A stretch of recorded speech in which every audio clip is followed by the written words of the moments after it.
Blake's Buzz Live. Buzz, buzz, buzz, buzz, buzz, buzz. It's Blake's Buzz Live. Buzz, buzz, buzz, buzz, buzz, buzz. It's Blake's Buzz Live. More, hate less, read comics. It's Blake's Buzz Live. Buzz, buzz, babies. Buzz, buzz, babies. It's a night in Sherwood Forest. I have got one of the best teams in comic books right now. I feel like from editor to letterer, I have the entire creative staff of MadCave's Nottingham in the house live. You all were foolish enough to come talk to me. Some multiple times. We were talking about this in the green room. This is David Hazan's third time on the show. We just can't quit each other. We just fucking love each other that much. Brian's been on before. And then Shane and Justin and Luca, this is your first time on Blake's Buzz. I hope I don't chase you away. I'm so excited. I've been like for just a week. This spawned out of a late night DM bullshit between David and I in our random Twitter chats, and it started with like David was like, "Oh, I want to come back on," and then he was like, "I wonder if Shane would come on," and I was like, "That'd be so cool! Like, I love Shane's art; it'd be amazing." And then it was like, "Wait, what if we got like Luca and Brian and Justin? What if we just like went all the way, right, and made it happen?" And all these guys took time out of their day. It's 5 o'clock in the morning where Luca is. He's still sleeping technically. I am. I absolutely am. You cannot see it, but my eyes are fake. So now you know how it feels, buddy. Now you know how it feels. It's usually me. Yeah. This is all a dream, guys. It's just a dream. I remember before Arc 2 started, when it got announced, you guys did like a MadCave special, and they made David and Luca had to get up at like really weird because it was right after or before my lunch break at work, so like, you know, early afternoon in the States, and you guys did this like MadCave live stream, and you were both like, "Oh yeah, I'm really excited that you guys what are we here for?" You're like, let's give away a comic. Let's just do that while I drink some coffee. Leave me the hell alone. And it was so funny, but it was, you know, like it was it's so cool. I really do appreciate all you guys coming on. Shane, I am super excited to talk to you because I don't know, a lot of people don't know this. Well, maybe they do. Maybe everybody does know because I say too much online. But I really, really like Shane's artwork. He kind of blows my mind. He's like super fucking gritty and visceral and raw, and just like the perfect fit for this comic, right? But Shane did Holiday Spirits, a cover for the Kickstarter of Holiday Spirits, which I was so excited to get that cover. I just wanted that cover, and I really like the creatives, Travis Gibb and Jay and everybody that worked on that. And so I was just like hyping the comic because I was like, this has to get funded. I want this Shane Volk cover. Like, I have to have it.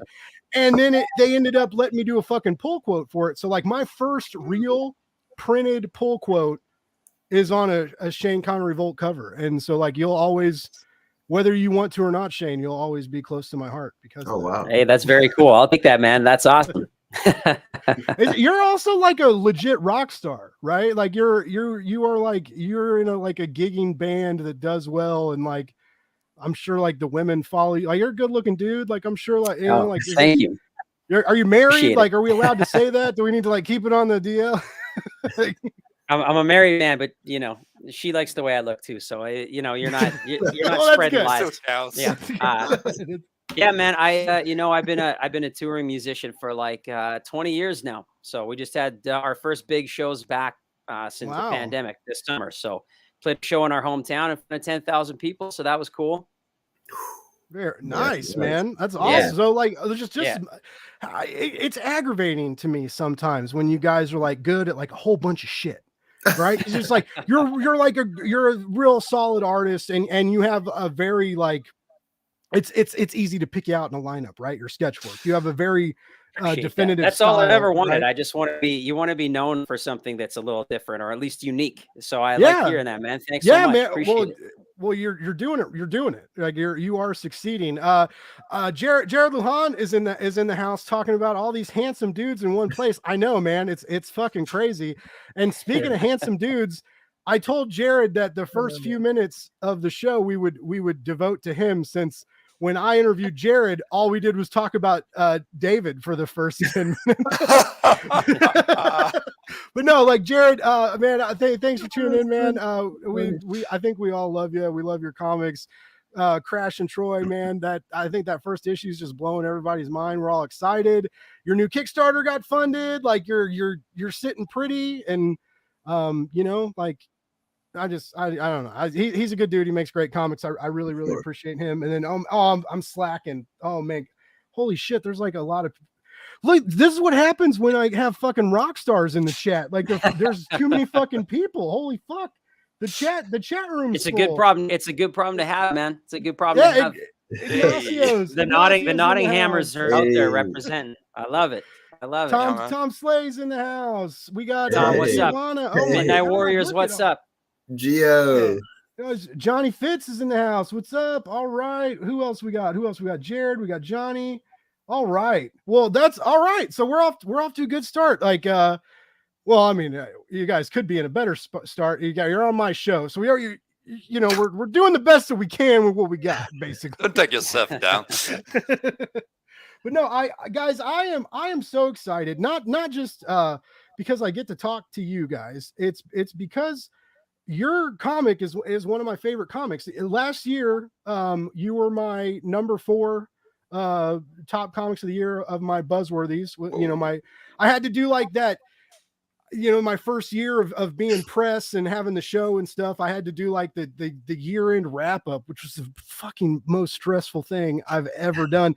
And now I'm gonna have to do it again in a few months. And what sucks is it's like your guys' comic and By the Horns and like all these other picks I had last year, it's like kind of the same now. And I'm like, well, I can't just do the same show with the same picks. Like, what do I do? I don't know what to do. But yeah, it's you guys had such a great first start. Yeah, right. You guys don't care. You're like, yes, I'll be on your top 10 again. Dude, like, just third one. I don't care next year as well.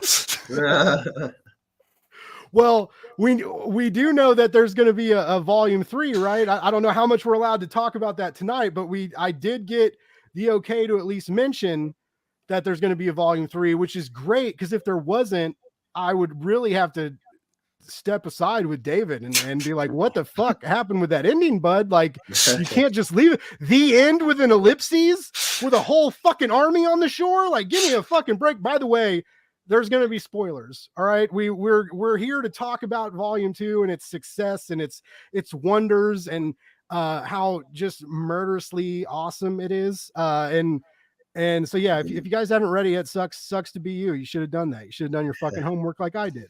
I reread the arc. I reread all 5 issues. There you go. But no, it's you guys did such a good job. And I joked around with David before when we talked, because I kept being like, well, like everybody, like that first arc of Nottingham, right? Like everybody, like no one didn't like it. People were literally like getting in fights in comic shop parking lots, like over these issues, because they couldn't get them. And it like there was a whole bunch of, I don't know if they were like actually fighting, but like, I mean, there was okay. like drama of like they're not printing enough of these, and then that, like I was not had sure 5 if that prints. was a first-hand account or something. I was like, what? It's actually happening. Yeah, I went to every local Kansas City shop and I fucking thumped a whole bunch of nerds, and I said, I'm taking your comics, you little ass. Fighting. Get off the Worse way. than taking their lunch money, Blake. It basically, You just took their joy. You took their joy from them. That's what I do. I'm a joy stealer. I absorb it. That's how everybody asks. They're like, Blake, how do you have so much energy on your? You're just like go go go, and you like host these shows for 2 hours, and you're at an 11 the whole time. It's because I steal joy from innocent people all over Kansas City. I do what I gotta do. That's a new level of emotional vampire.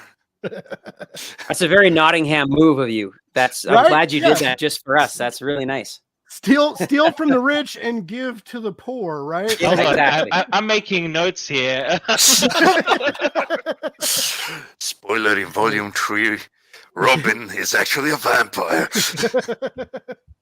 But I mentioned to David, I was like, are you worried, because of how popular Volume 1 is, and you guys gotta, take that hype with you, and if you do your job right, you gotta one up yourself, basically, right? Which all of you did, oddly enough. Like you pulled it off. You landed it in spades, and I think, like, I don't exactly know what an editor does or how they work, but I feel like Brian, like, he made, like, he obviously knew what he was dealing with, what he was getting into.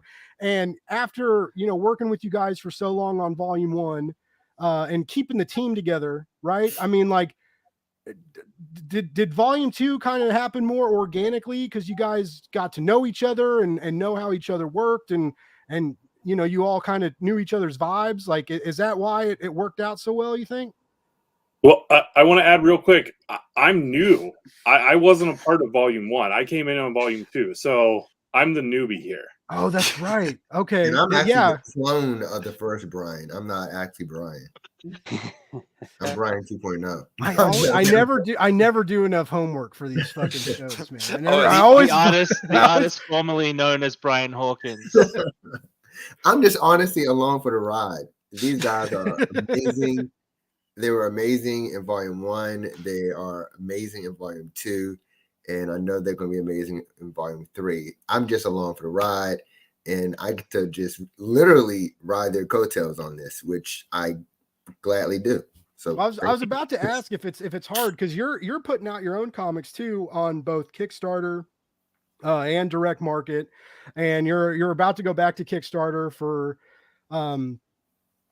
again for Black Cotton. Yeah. Black Cotton. And so, like, is it ever too much to, like, work with these guys and work with this story and kind of keep everyone in line and also do your own stuff too? No. It's all about my saying, which is actually a quote from the Bible, I believe. Iron sharpens iron. And I feel like we just all just sharpen each other, and we make each other better, with relationships and with inspiring each other. So it's no pressure here. I'm inspired by these guys.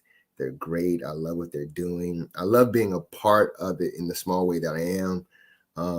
So yeah, it's all love here, and it's just inspiring. And that's awesome. Yeah. It's a little known fact they gave us Brian because he's hot. Oh well, He's so shady. You have to be this So sexy. David, for is Nottingham. we need a It was hot. just an accident that he's good at his job. He was Yeah. It was just to keep the hot rate up. That's what the cat's out the bag, y'all. The cat's out the bag. I would like to add that, like, seeing Justin's letters come on to, like, Shane's leveled up art, it was just like, oh, yes, more of that, please. Yes. Yeah. It really feels like with Shane, really taking it to the next level, and Justin's letters kind of felt like completely and totally seamless, and that was a thrill to watch. Well, True. I always love to remind people that, it sucks for letterers because a lot of people don't take the time out of their day to notice the good job you do unless you do that job poorly, right? Yep. Like, people will talk about lettering when it's bad, or when, like, the word bubbles look weird, or they're cluttering the scene, or they're in a weird place, or pointing in odd directions and you can't tell who's talking, right? Stuff like that. Word. And with Shane's art, you already have, like, a dangerous position, right? Because if if you take up too much of his real estate, like your fans are going to get mad because it's going to be like you're blocking my fucking view, man. But that never happens ever. And Justin, you're a seasoned letterer anyway. You've been on, like we talked about in the green room. He's been on a lot of books. That's how he has that fucking sideshow museum behind him. It's beautiful, isn't it? Oh my it's so goodness. beautiful. So cool. So cool. But so you came on for the free comic book day issue. Was that your first Nottingham appearance? Yes. I can't remember which one. I know which one was released to the stores first, but I don't remember exactly which issue I started with. Okay. I think it was free comic book day. This should be the free comic. Yeah. They man, my memory is not what it used to be. It was cool because I asked if Jomet was going to return, and Jomet was not going to return, and I was like, "Well, who are you getting then?" They're like, "Justin." I'm like, "Yes." I'm like, "Yes, okay." Oh yeah. Let's go. I mean, he's prolific. I mean, there's just no way to go about. I mean, if you need it done to the level that Nottingham needs it to be done, Justin's the man, 100%. Yeah, and the slashing and the splorching and the arrows going through the neck and the wonderful sound effects. Like he's that's not me. That's not me. Shane. We split duties on that. We split that. Really? Yeah. Yeah, man. Well, and hey, I gotta say, Justin, I love your work on this, man. This is the first time Justin and I have met, to be honest. Nice. Me too. So very cool, man. It's very good. It's so cool to see your face. That's what Blake's Buzz does. We bring people together. Well, it was cool with the sound effects because I kind of wanted to start getting into some of that, but I wasn't sure because I'm still super green to this whole deal. That's only my second series, but I was like, I'm gonna throw in a couple of sound effects because like when you're drawing, especially the action stuff, you kind of have an idea sometimes of where it would make sense for that stuff to flow, right? But I was like, so I'm gonna just throw one in, maybe a couple in this first issue, and if Justin comes back and tells me to go fuck myself, then I'll just lay off. I'll lay off for the rest. But he was cool with it, so I was like, okay, that's good. It's a good working relationship. I've heard that's a stressful deal, is sound effects, right? I'm never going to tell someone to do less work for me. That sounds like a bad business decision, indeed. I always tell people that at my job when they're like, "No, Blake, we'll handle it." I'm like, "Yeah, fuck yeah, you will." Like, totally. Please, thank you. Yeah. But is our sound effects stressful? Because I've heard some people like you really got to like wrestle with it, or you'll like be in a room by yourself and you're like making all these weird noises, and then you're trying to figure out how to spell these weird noises, and it's like, and it like turns into this like tumultuous event. Like, do you guys experience that? Like when you're coming up with these like grotesque? No, I got. So here's how I'm just gonna. I'll set this up. I'll tee it up because this is David's answer. But because like in the script, it's like, you know, the guy stabs the guy through the head, splorch, you know, or whatever. But I have video actually. I have video of David throwing raw meat like against the wall and like recording recording the sound. And then he figures out in his mind, like he derives a sound effect from different things. Like he'll throw like. Sometimes he'll throw like a cat against the wall. See what sound it is. Why don't I have a copy of this video? That's very me torturing small animals. We need the video. For the sake of comics, right? We need the video of that. Yeah. No, that's hey, I will say this. Let me say this. Brian, you know, I don't know how you do this. Like David, I don't know how you do it, but it's a great question. I'm fucking around, but like, I don't know how you come up with those sound effects. I just write them in if it's in there. I'm like, if it's a splorch, that's what it is. Oh man. I really should just put together a database of my own sound effects. You should do like a David Hazan ASMR YouTube channel. Oh my. I'm gonna sign up immediately. Thank you. That's hilarious. Luca just woke up. He was like, "Oh yes, that's better than coffee. That's better than crank, baby. Whoa, let's go! 5 o'clock in the morning." I'm in. there is one thing I am very fond of when it comes to special effects, and it's that they let you see how creative the artist behind it is. Because you can give them some really wacky shapes or really narrative shapes. Like one of the comics I worked in just recently has a door opening, and the sound of the door follows the line that the door would make when opening. That's so clever. Yeah. That's so cool. And it's so fascinating because you were absolutely correct that the letterer does get the short stick of the deal.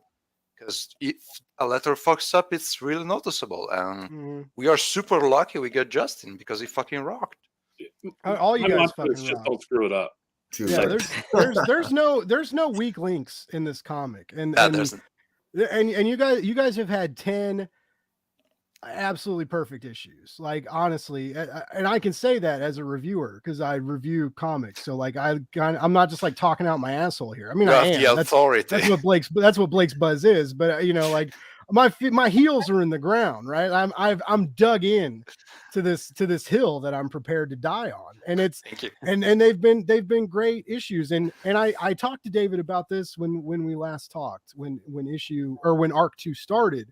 And when I got to read issue 6 early, and I was really surprised at like the politics, and just the strong dialogue. Like, you know, like I was when issue 6 dropped, and there's good action. There's like a good like carriage chase and some cool stuff in issue 6 too. But there's a lot of really great dialogue and a lot of really great politicking, and like, you know, this royalty that are, you know, above everybody else, right? There's this huge social distinction between like the different people that we meet in these comics, and like watching them talk and manipulate and plot, and we see that as the issues carry out, right? And it carries the same tension as like the high action scenes. And you guys do that so well. I love when you guys break out the 9-panel grids, right? Mm-hmm. And that's my fault. And then Shane complains at me. Yeah, you're not supposed to enjoy it. Yeah, you're not supposed to enjoy the 9-panel grids. You're supposed to say, I love the action scenes, and when it's a 3-panel grid, it really speaks to me. But anything over 5 panels is fucking bullshit. That's what you're supposed to say. I'm gonna have my raise just for the amount of panels you give me, you bastard. I need some bonuses here. Flash pages, but there'll be a lot of people on them.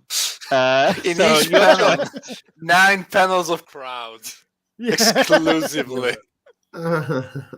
Well, I mean, I retweeted that page today with the that's very dark with the fire and the arrows, right? Hey.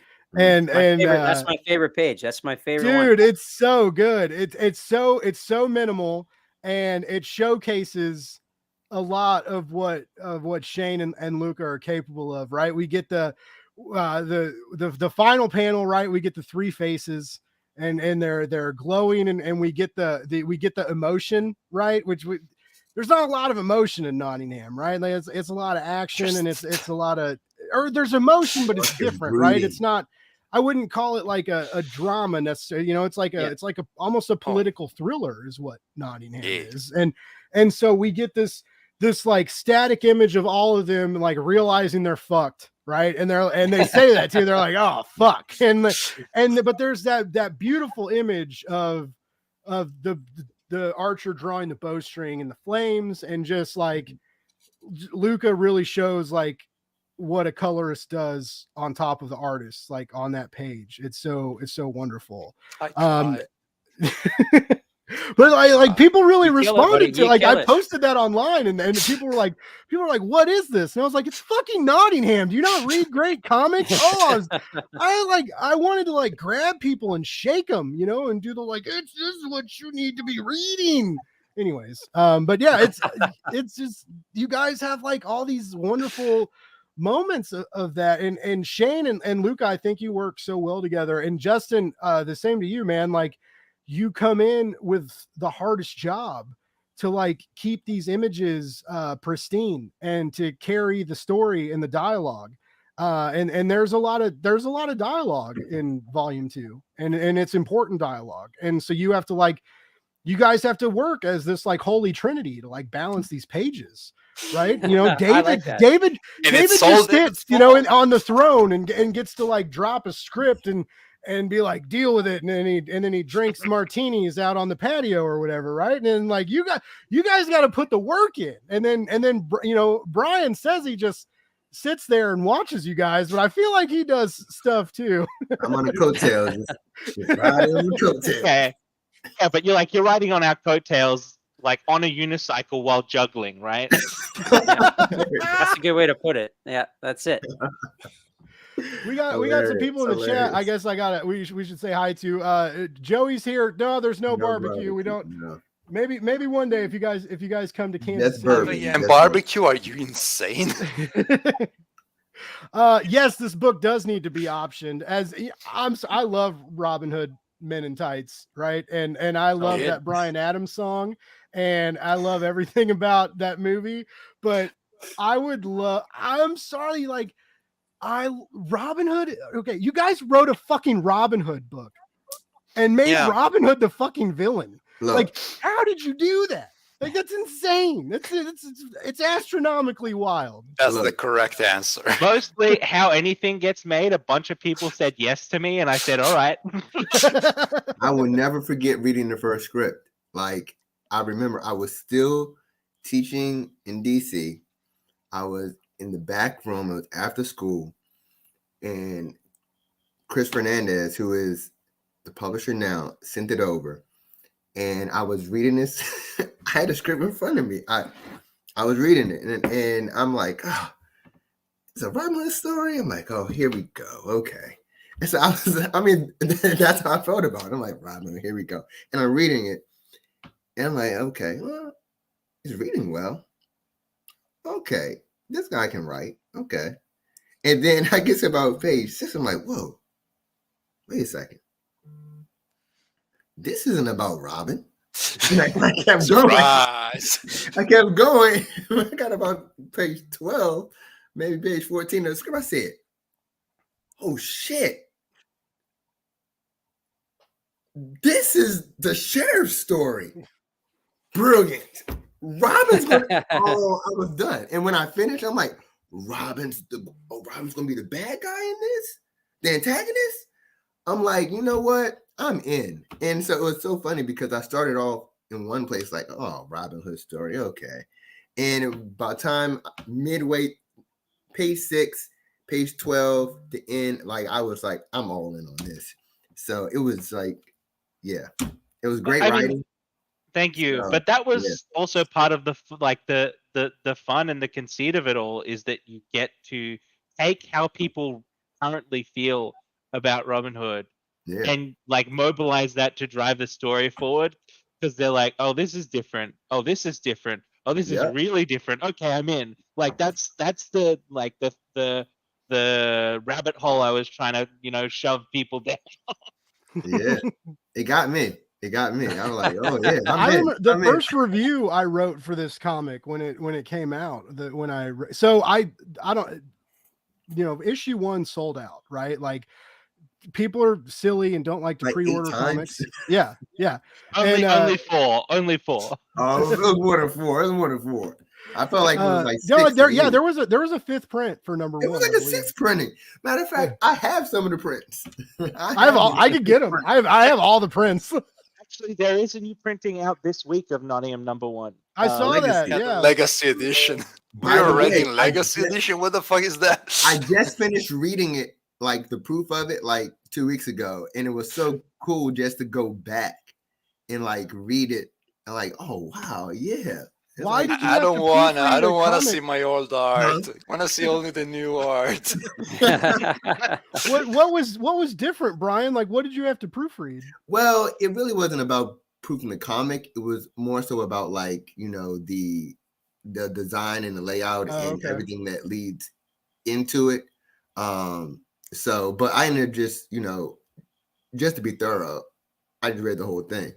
and it was there. I'm like, it's Nottingham, and I haven't read the first issue in a while. I'm like, well, I'm gonna go ahead and read this. I thought you were about to say like I haven't read the first issue. Like I came in at 3. It's like No, you're like I'm Brian Hawkins. I'm too This is fucking actually busy. good. There's my name in it. How did this get past me? Yeah. No, that is there any bonus features in the reprint of the new number 1, the Legacy, or is it just a new cover? Oh, you got to buy to find out. Oh shit! All right, Oh, shame on you. all right. Hey, I'm sorry. Oh yeah, okay. So Ignacio said Brian is on fire. Yes, he's a good comic salesman. It's the perfect. Stacy's Fat Stack says Nottingham rules. Fuck yeah, Yes, it does. That's why we are here. Shane, there's some people that are wanting to know if you're going to come back with your YouTube live stream. Oh, the Midnight Oh. Drawer. Yeah, I see Yeah. a lot of Midnight Warriors out there. Hey to all the Warriors out there tonight. Thanks for tuning in. Yeah, I'm gonna bring I'm gonna bring the Midnight Drawer back. Summer's winding down here, so like we've been maximizing our summertime. So Oh, gotcha. yeah, but I'm also it's gotten a little dicey because through the pandemic I could just draw all day and then draw more at night. But now And now you got shit to do. well, the right? band's going back on tour and we have some new music coming out and stuff. So it's like it's eating into my extracurricular drawing time. So You and heard I'm- it here, gentlemen. Being a rock star's hard. And it's just tough. give him a break. Yeah, Just give him a break. Just let him rock. Let Wait him and rock. see. He'll come back and draw soon. Yeah, the real conundrum of being good at everything is people want you to do everything. So There you go. Here's my promise though, for volume 3, Justin will really like this because there's going to be no backgrounds. It's going to be a bold approach. So it's just lots of open space and Okay. just lots of words and a couple faces every page. It's going to be great. And when David's like, here's a 9-panel grid, I'll be like, well, here's a 2-panel fucking talking head scene. Here's a where- 2-panel Hey. fuck where there you, was sir. when there was a wagon chase. This is what you get. I got to go on the road. See It ya. looked like my work will be cut out for me this time. Oh, man. just stick figures. Yes, just stick figures. Stick This with is really, Are we really going detailed full faces. surrealist? Yeah. And What then the stick fuck? figures. Abstract Nottingham. Figure the story Tom out. Slay is Oh. correct, and that Lucas you. colors just glow. He's Thank you so you're- much. Yeah, I just can't imagine like other people like being on this book after volume 2. Like I feel like all you guys have like come together like in a really good way, right? And you know, Justin, I'm glad you joined the Funky Bunch, man. Like you deserve to be here. And I'm glad you're here. And you know, when I hit Justin up, he was like, I was like, hey Justin, I'm getting the whole crew in Nottingham together. Do you want to come on? And he was like, like what? He was like, no one ever asked the letters to come on the show. And I was like, fuck you, man. You're getting like you can't Get say in. no. You have to come. And he was like, no, this is awesome. And so yeah, I just you know, like I was just so I still can't believe this is happening. Honestly, like the fucking Incredible. fucking Yes. MadCave was like MadCave sent me promotional art, right? And it wasn't even offensive too, because like I do, you know, like I do okay for like I'm not a graphic design is not my passion, right? Like I learned how to do all this shit in the last year, and I made my little fucking B logo and everybody liked it, right? And it was like, Yeah. I did the Blake's Buzz thing and I try and make okay promo art for like my podcast episodes and stuff. And so like, and then like a few days ago, like the marketing people from MadCave like sent me on these top of it, emails yeah. and they were like, hey, we made some promo art. And I was like, are You're on you top of it. fucking serious? Like Yeah. this is insane. And they were just like so Here you go. supportive and cool. Yeah. Yo. And the to add, the art from that is Shane's New York Comic Con exclusive cover, I believe. Yep. Oh, is it? Nice. Yeah. I'm really aggravated just because like I'm a poor man, you know, I don't have a lot of money. And, you know, I have like when I get like all the prints of Nottingham, like when I told the LCS, I was like, hey, when they started announcing all these prints, I was like, hey, I want these, like order them for me. And so like, because I pre-ordered my comics, I was able to get them super easy. Didn't have to fight anybody in the parking lot or anything. Crazy Which is a what can happen. disappointment. What, you didn't have to fight anyone in the parking lot. I chose You to. still did.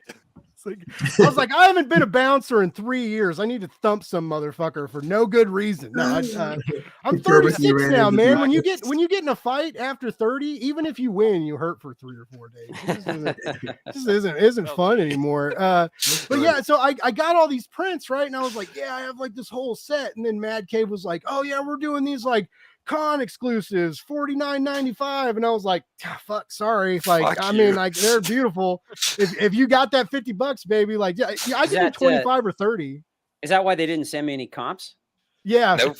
Yeah, they're like, None of they're us like, got them. we really appreciate your astounding artistic capabilities and everything you did for this book, but like, these are $50 a piece. Yeah, man. we're not I'm like, we're not printing 51. Go fuck yourself.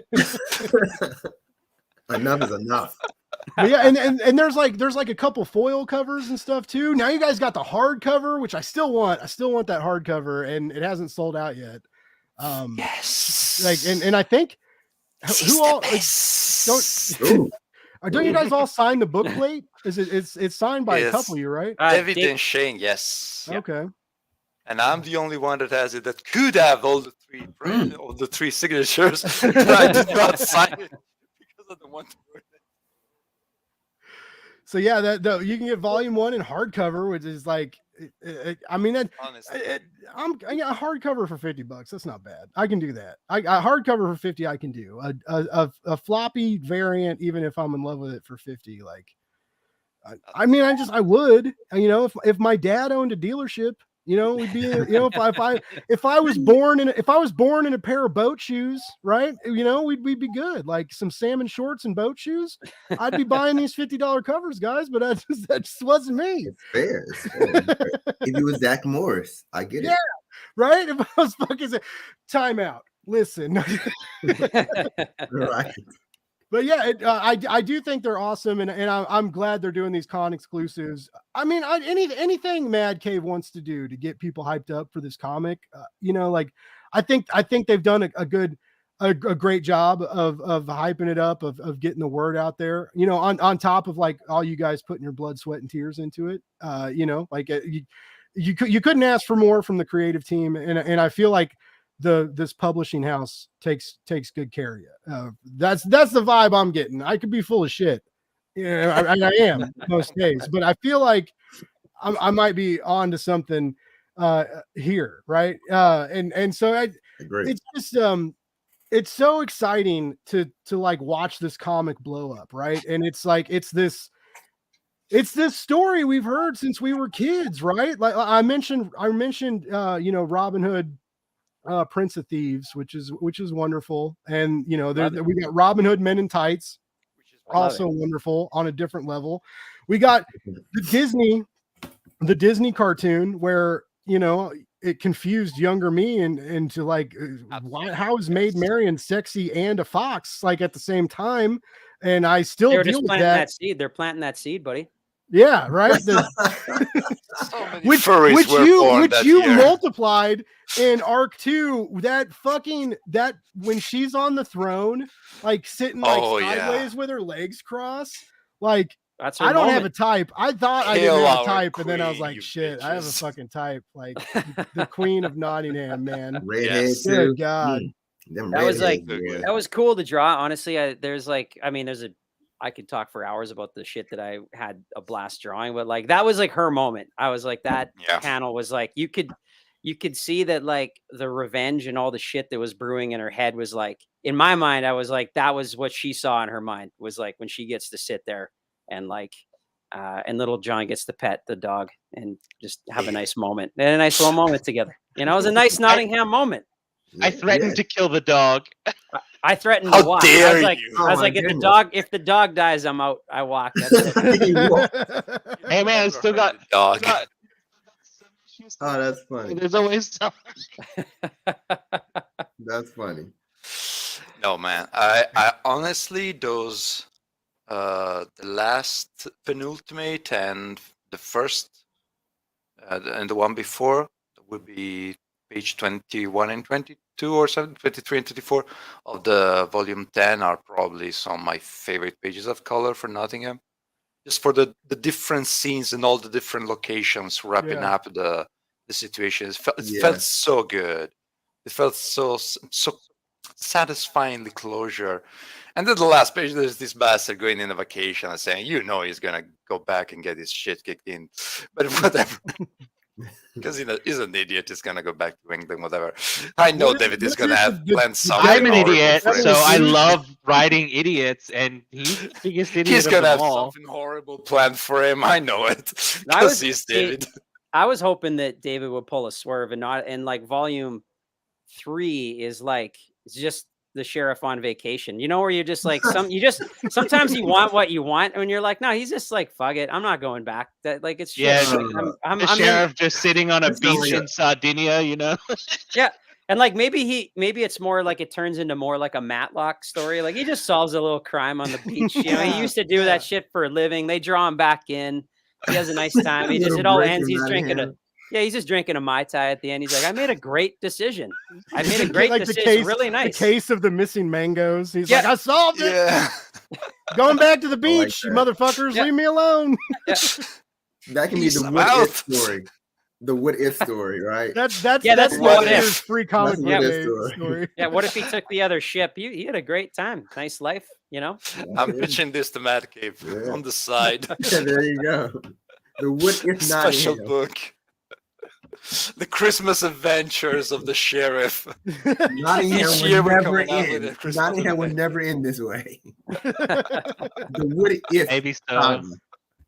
Maybe so.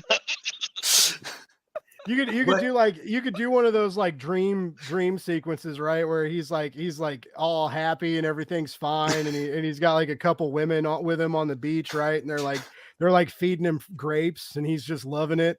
And then it like flashes back, and he's like covered in blood, and there's like 18 bodies around him, and there's like all these broken merryman masks everywhere, and he's like, God damn it. I'd be there for that.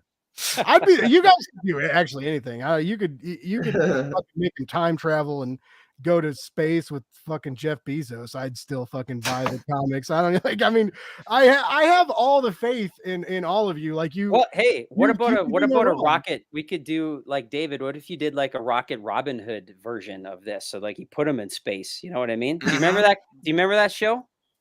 Rocket Robin Hood. Do you remember Rocket Robin Hood? Oh man, I'm gonna have to Google this, dude. That was my shit. That can't be real. That's not. Come on. Did it only air in Canada? Like no, man. Seasons, 1966. Yeah, buddy, this is like obscure than obscure. I've never heard of it. You never heard of it, dude? It came out. Do you remember there was like a Hercules cartoon, and it was kind of along the lines of like that Spider-Man cartoon with like the Adam West one, where it's like. Yeah, Rocket Robin Hood, man. I'm telling you, put the sheriff in space. It's a real deal. Planet Nottingham? Yeah, dude. From Planet Nottingham, which is even better. Hey, I'm happy to blow minds here. They were doing the good shit in the 60s. They were at least doing the right jokes back then.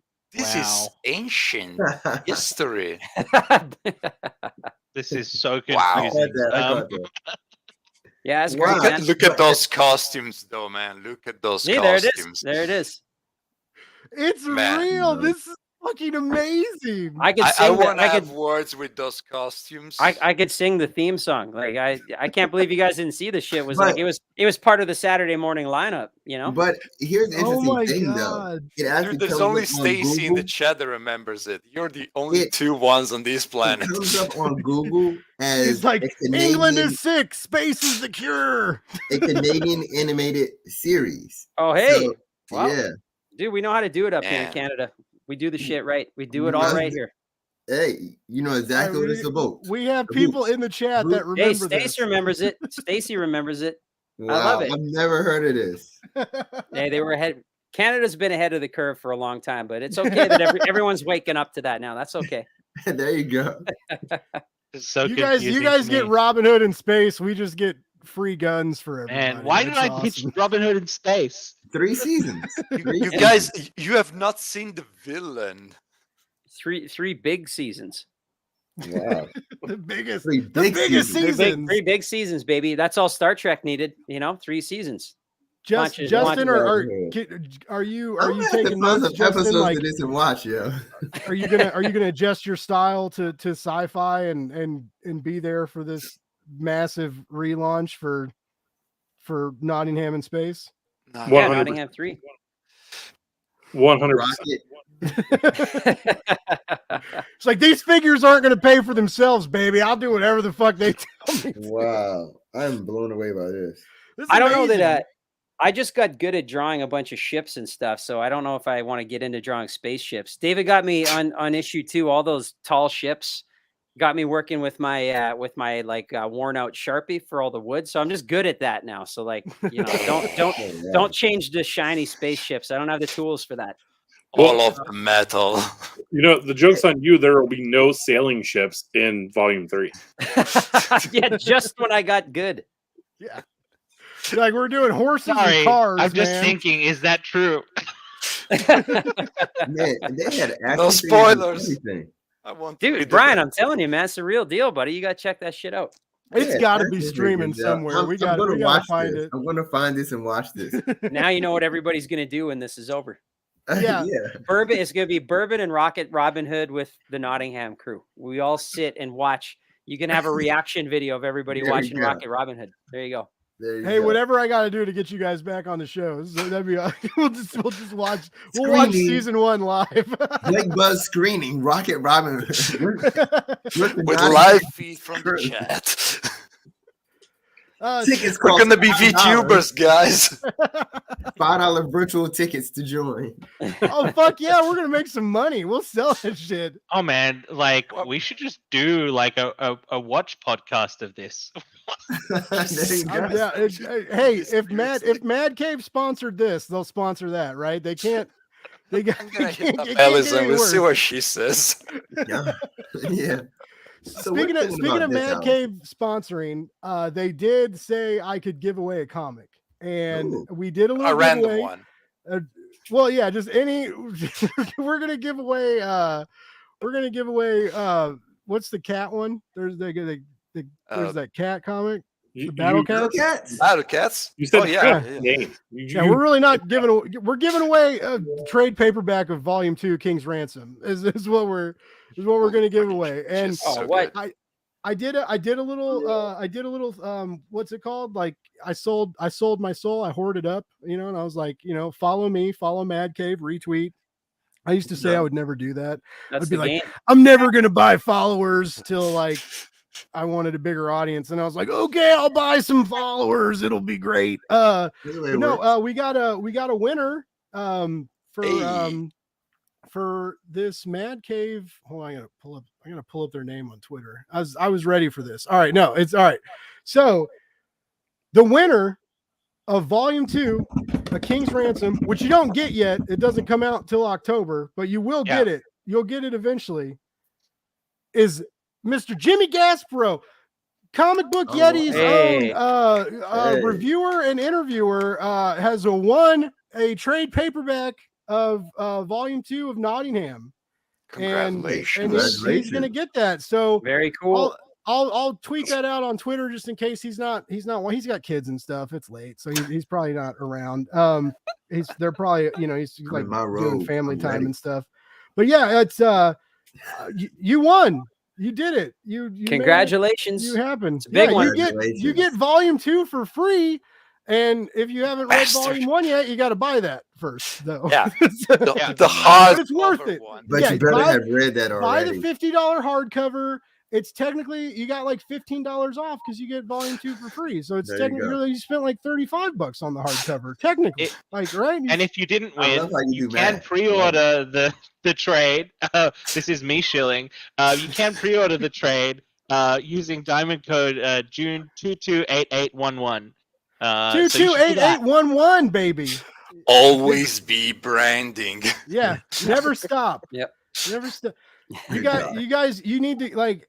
I don't know if you guys noticed. I bought fucking sunglasses with a B on it. Always branding. Never stop. I was going to ask if those are new. Are those new?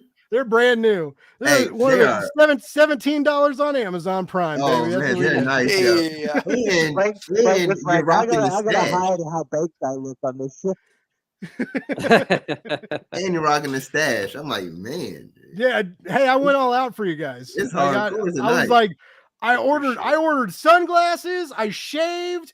I got my Love More Hate Comics or Oh, Love More Hate man. Less Read Comics shirt on. I got pretty for the ball, guys. I got You did pretty well. for the Blake's Buzz Live and I woke up event 30 of the minutes century. early just to wash The my mood- face. I'm the feeling mood behind you, like the dark setting, the microphone right, like I'm pointing, but you can't tell, like right there. Oh, Like, yeah. like it's you got the whole atmosphere going. It seems like you're professional. What the fuck? Yeah, well, How confusing. It's sexy. Oh. Yeah, all right, you guys want to know professional. All It's right, sexy. so this is how tonight started. I had a few drinks and I went and I Bring this up. I'm telling the story. I'm telling the story, baby. So the image that I uploaded for Jimmy to like announce, like you have to upload that to StreamYard. And so like I shave because I had like a dirty, gross beard, and so like I shaved to make the mustache look good and took a shower. And I came in and it's like an hour before the show, right? So I'm fucking naked. Like I'm just like, air drying off, feeling good. And I log into StreamYard to upload this picture, and I'm like logging in and I'm like fucking around, and I fucking see David he's in the fucking lobby, and I'm like naked. And I'm like, I'm like, ooh, fuck, like boom, click out, done. And David's DMing me, and he's like, hey, I'm confused. Are we on now or in an hour? I was like, we're on in an hour. You almost saw me fucking naked, bud. He was like, oh my God. I was like, wow, this is a good start. I hadn't even started drinking yet. Like, Oh man. I was sober.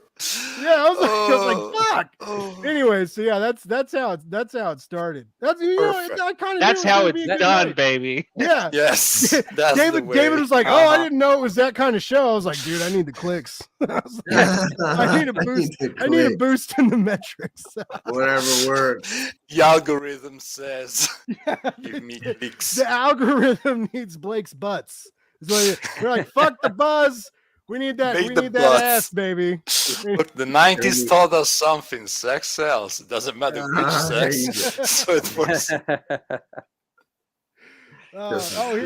Here we go. Skin in the game. I'll take that. I will be in the next Top Gun movie. And there's going to be a third because the second one did so well. So they got to do That it. could quite well be. Yeah, Oh, I'll yeah. fly a fucking jet. I'll fly it to the fucking. I'll fly it check to it the out. moon and I party. got some Top Gun right here. Bam. There you Oh go. my God, that's so good. That's nice. That movie was That's so good, man. Dude, It was sweet. I want to see it. I want to see it really. I'm waiting for it to rent. You can buy it right now, but it's like I think next week we get to rent it, and then I'll do the old rental. It's worth it. I love the first one. Like it was so good. I like Tom Cruise. I know he's kind of weird and douchey and culty. I love Tom and Cruise. I know Hey, he man. kept Katie Holmes in a basement, like locked away or whatever. I don't know. I don't know the whole story, but he's cool. I like his movies. It's worth the watch. It's worth the watch. Tom Cruise is a hero. He actually saved someone's life, or like real life. Yeah. Did he really? Yeah. Was it Katie Yeah, he Holmes' does. life? Is he kept her No, locked no, in a no, basement no. away from harm? No, he was a villain there. He was a villain. Lived long enough to see himself to be a villain. No. He really did save someone's life. Like I forget the story now, but he honestly like did something very like heroic. Oh, And like he actually saved someone's life. Oh, nice. Yeah, he's Good job. like, well, he does all his stunts as well, right? So Yeah, Yeah. he's trained as fuck. That's for sure. Yeah. 100%. he's trained, and he's I'm not gonna say he's crazy, but like he just has Oh. this thing where he wants to be in on the action, Yeah. which is cool. He certainly is quite the daring Yeah, actor. daring. Didn't is the word. he got in trouble a while back, right? Because like he wanted to do his own stunts, and the movie studio couldn't afford the insurance for it, and he was like, "Fuck you, I'll pay for it." Yeah, They're like, That sounds like we a cannot afford to have you like think so. dangling outside of this airplane. And he Yeah. was like, who do I write this check to, motherfucker? I'm Tom Cruise. Like, I wish I could do That that. I wish sounds I had that kind very of money. Tom Cruisey. Yeah. Yeah. Yeah. Like that's like the definition of fuck you money. Like, dude, you don't have to do. He's like, no, I'm gonna give you I $1 million wanna. so you shut up and let me dangle outside of this airplane. That's what I'm gonna do. But I mean, like that's on it. his like the film, like what's it called? Night and Day with him and Cameron Diaz, like the motorcycle thing, that's all him. That's all. I mean, to me, that's incredible. That's all him doing all of that. Yeah. And it's like, and he's still alive. That's a and he's still alive. And he's going to be doing all the stunts and the sword play when he plays the sheriff in the Nottingham movie. It's his own blood. It'll be his own blood. He's going to request sharpened swords, like no blunt objects. It's all real. He's gonna have to bulk up. I love that. The sheriff is so thick. He is like a fucking thick tree trunk of a fucking badass. Like his head's all low and his shoulders are up, and he's still like swinging the sword. Like, how did you design him, Shane? Like, he's got a very definitive look.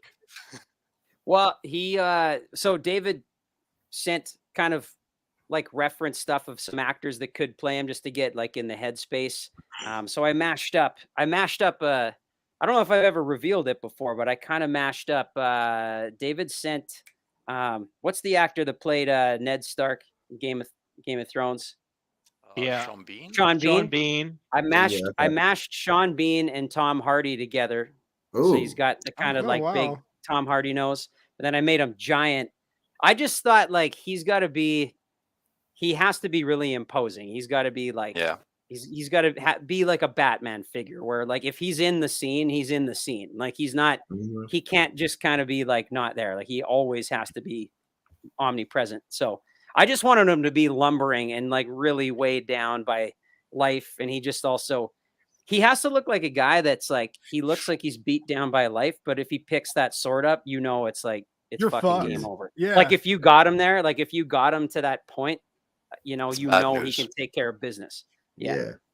I love the PTSD element with him too. Like he's always thinking about the Crusades and it like weighs him down. And then this second arc, I feel like we got to know him, even better. And like, him being a Jew and what he's had to deal with his family and his mother and the riots and the craziness of all that. Like there's so much history in volume 2. Like I know David did a lot of research, but like on the art side, editorial side, I mean, like what kind of research did you guys do for this second arc?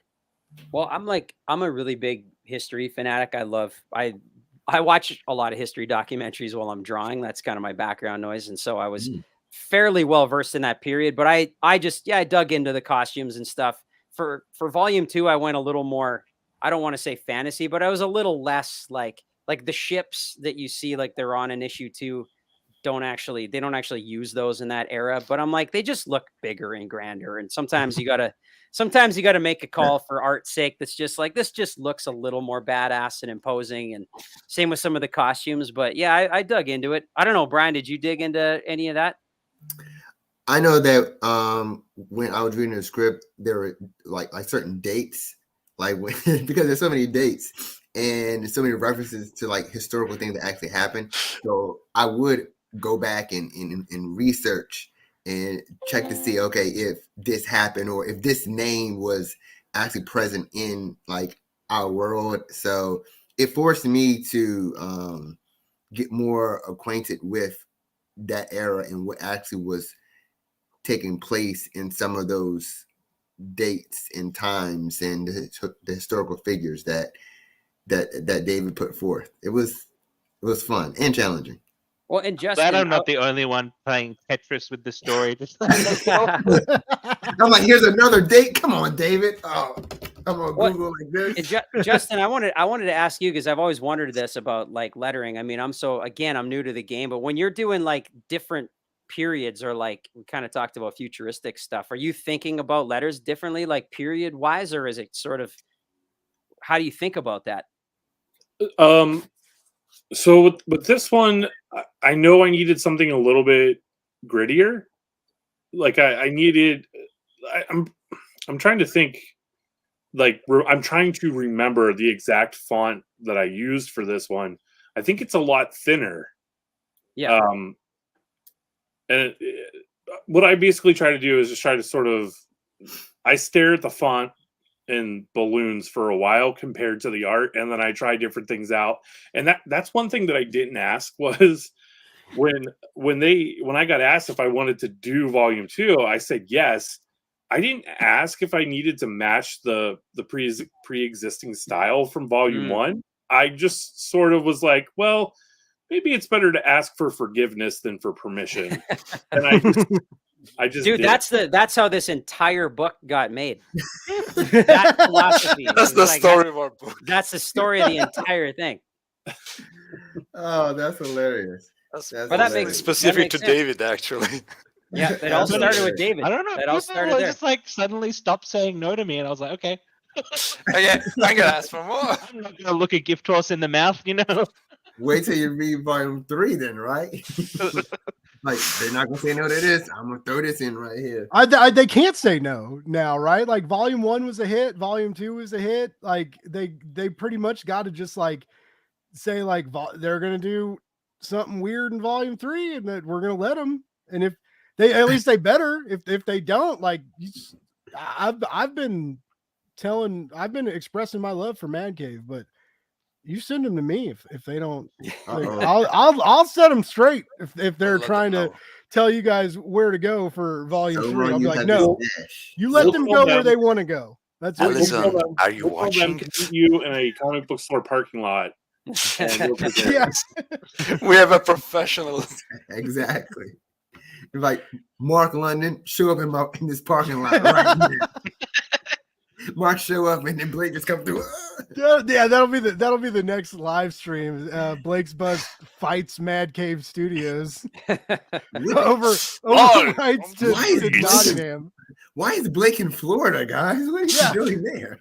I'm gonna have to start a GoFundMe to get me to wherever I need to be, but I'll do it. Why is he trying to GoFundMe to Florida? What is he want down there? He's gonna stop comics Twitter for a whole whole minute, waiting for the outcome of this fight.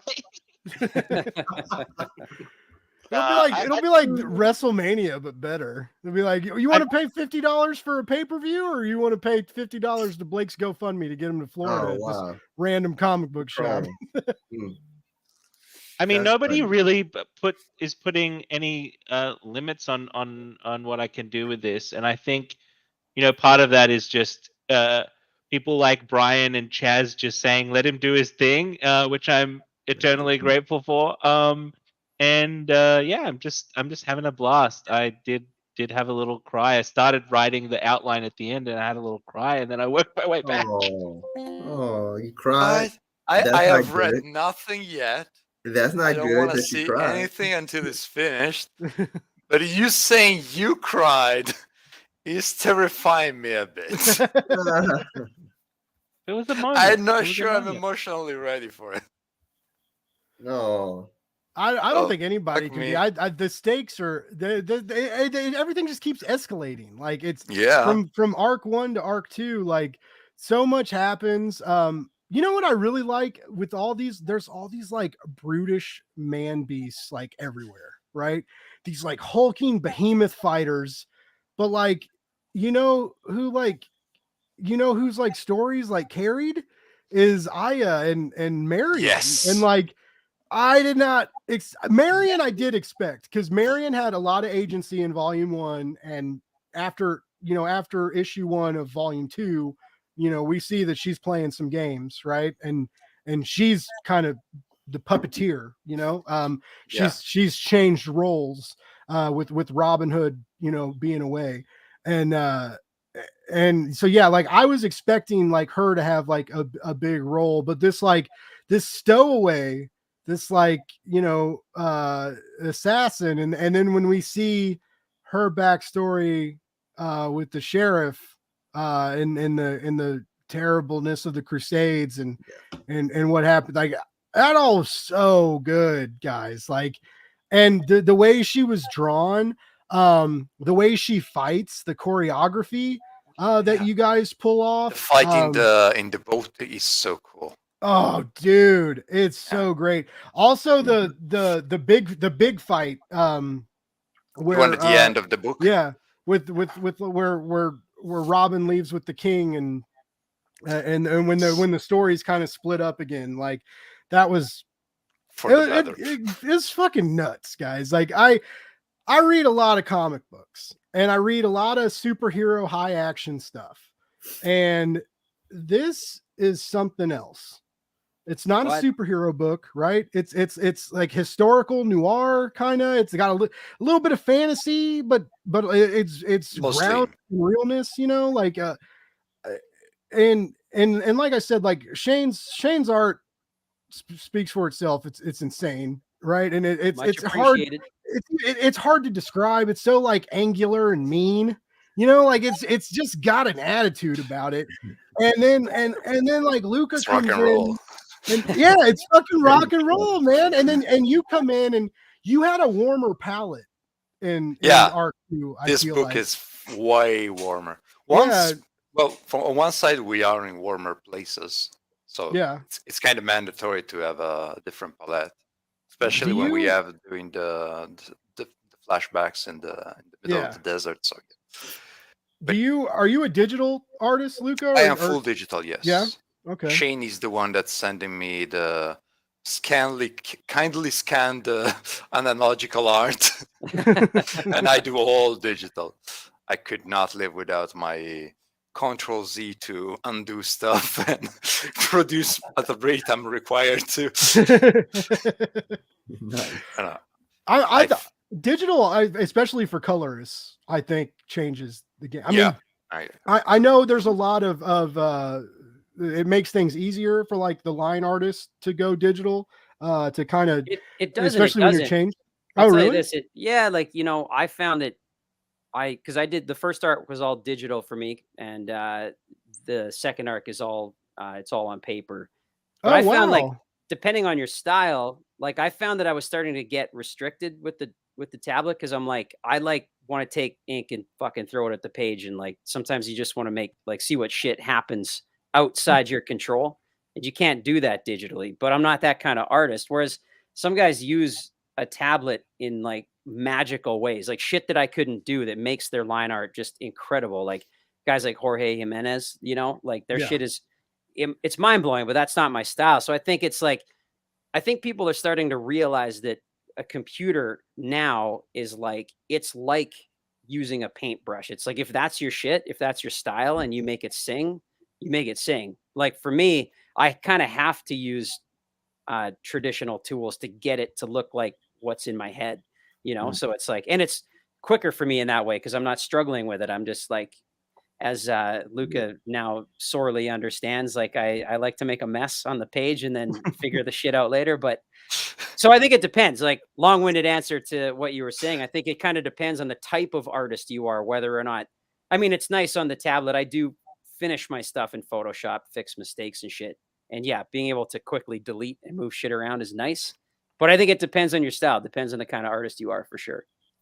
I like that. I don't mind digital art, but I do, you know, I don't know, like looking at your art, I imagined it was not digital, just because like some of the ink splatter and the variation in the lines. Like, I mean, I mentioned before that your art seems angry sometimes, and it just is like, if you know, there's moments where it feels like you're just like jamming that pen on the paper, right? And you're just like almost like the tip of the pen is almost like cutting through the canvas or whatever. Well, it is, right? man. Like, It's where I see if I can find it here. I don't want to hold up the show.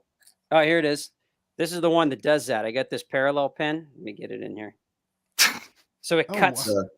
It cuts. that looks like a weapon. It kind of does. So lots of guys are using these now, but it's nice because it actually does. Sometimes you do, like, you rip the paper and shit, and like the ink bleeds. So if you're like throwing ink to get blood spatter and stuff, it's exactly what you said. Sometimes sometimes you got to get angry with a page. It's Nottingham. Blood. You got to like invoke what the characters are doing. You know, a lot of blood in my studio. Yeah, a lot of blood in here.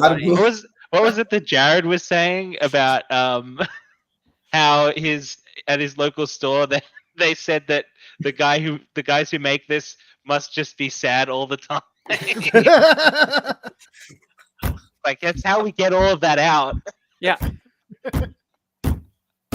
Oh, that's hilarious. That's awesome. Yeah, because every time I've talked to David, like all we do is like laugh, and he's so like, well, I didn't really know what to expect the first time I talked to him, and we like really like hit it off, and we're laughing and having fun and stuff, and I was like, dude, this is not who I thought I was going to be talking to, you know? Like I was like, man, I thought you were going to be like dark and dangerous, and you know, like Old I don't know. 90s angst. Yeah.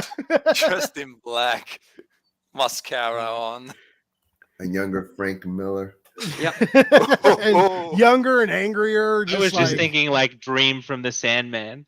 But I think I like that. Australian. I like that you guys are.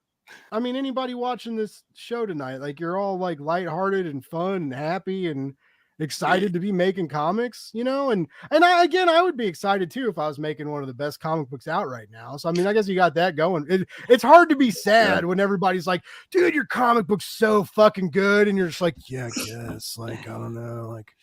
I got this really crazy pen that tears through the paper. Like feelings, you know. It's like, but you guys aren't like that, you know. You're like you're just excited and you're telling great stories. And so yeah, it's you know, but that I mean, just like horror in any kind of genre, like you know, you got to be able to manipulate emotions. And if you're just like a one-layered person, you're going to tell one-layered stories, which you know none of you are doing. Well, there's a layer of proficiency and competence in knowing from a technical, let's say, point of view how to tell us any kind of story or the specific kind of story you want to tell. So there is the need of having emotion to put emotion behind it, and it does mesh well with the gritty, deeply hateful being that is David Hazan.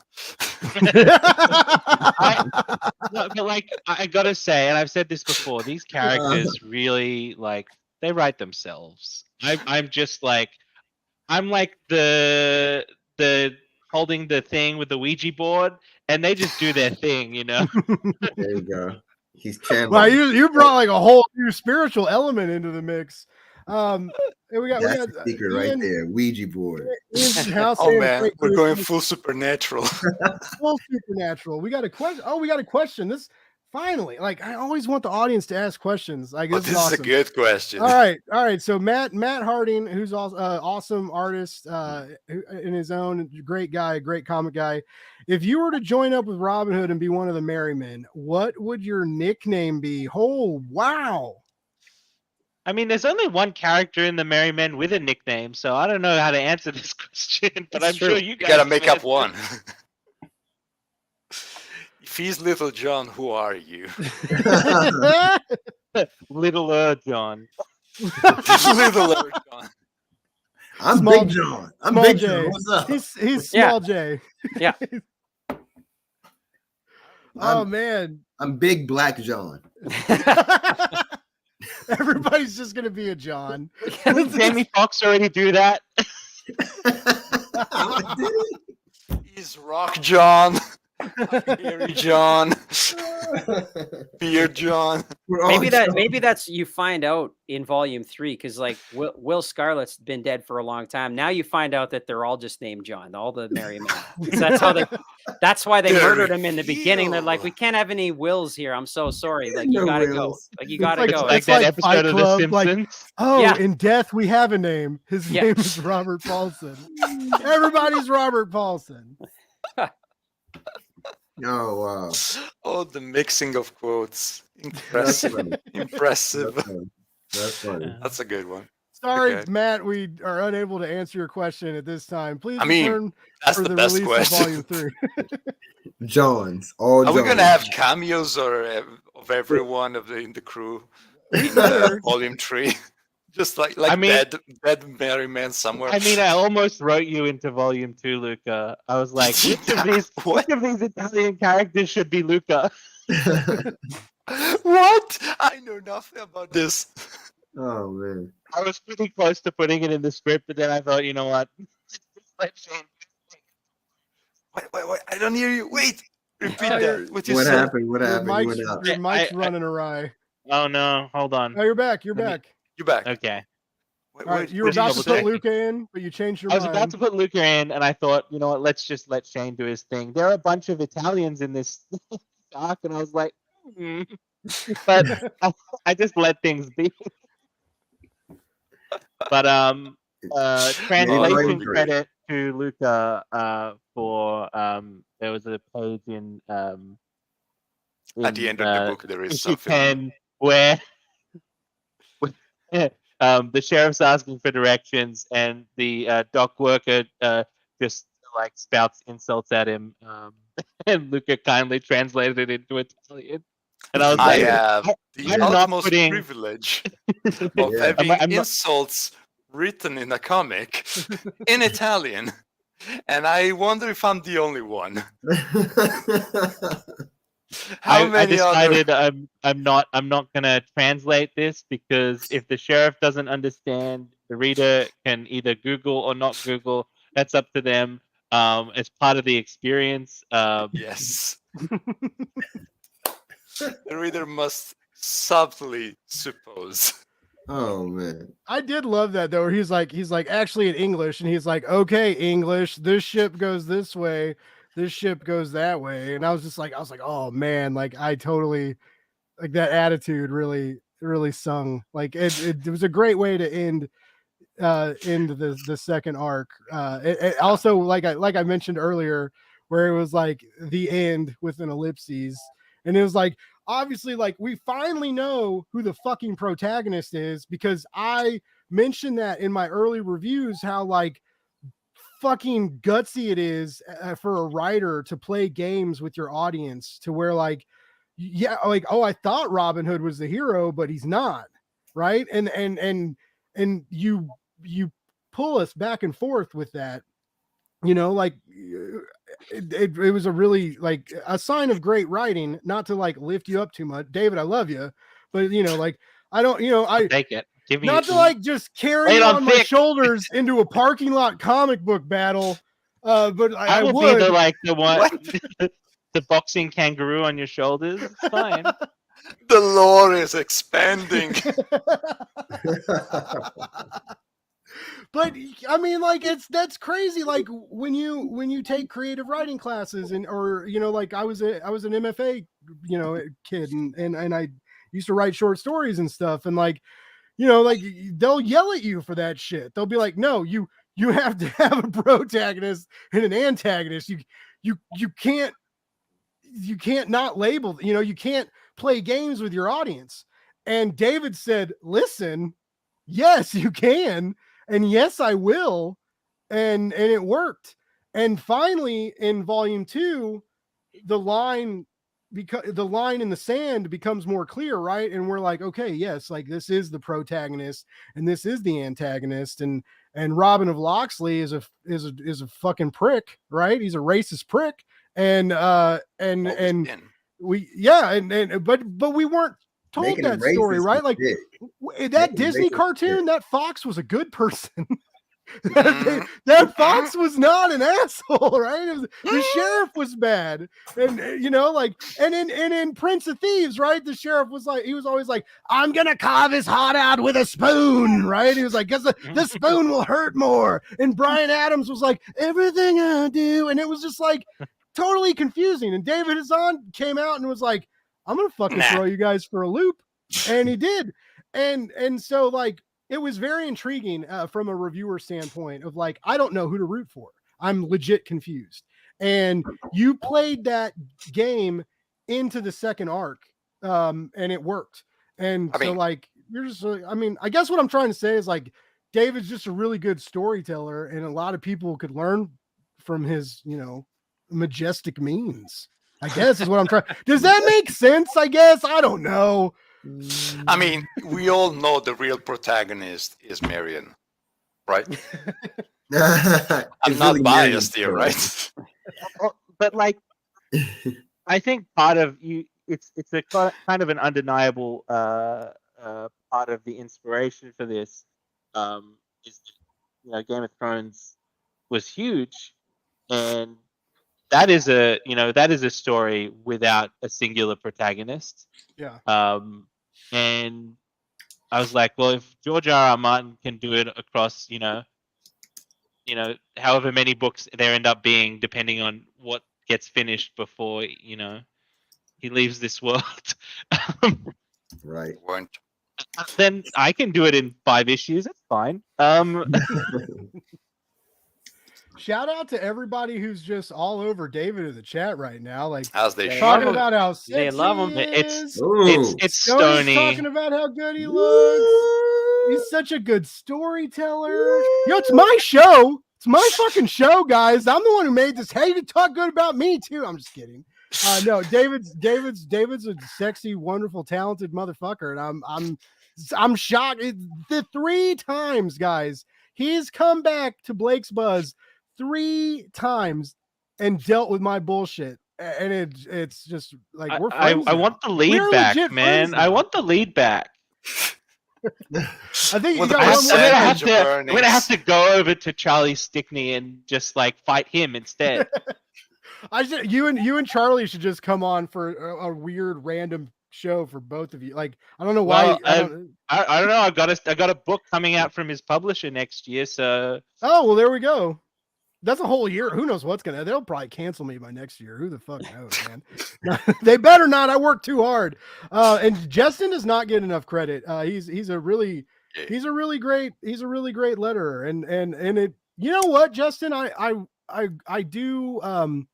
It irritated me when you mentioned and you were like, when you were like, really, you want me to come on? Like they never asked the letters to come on, and that really bummed me out. And I want anybody who's listening, anybody who has their own show, any reviewers or press, let me just tell you right now, letters are very important. All right, the writing is great, art is great, the colors are great, right? Editors, supposedly. I don't know what Brian does, but he says he does nothing. But I hear he helps. But I hear he helps. Sometimes it's a communicative effort, right? And letters are so important. And I hate that we're still at this weird point where a lot of people that read comics don't realize how fucking important you guys are. And you know what? You belong on podcast interviews just as much as these other guys. And like I'll die on that hill, like you really do.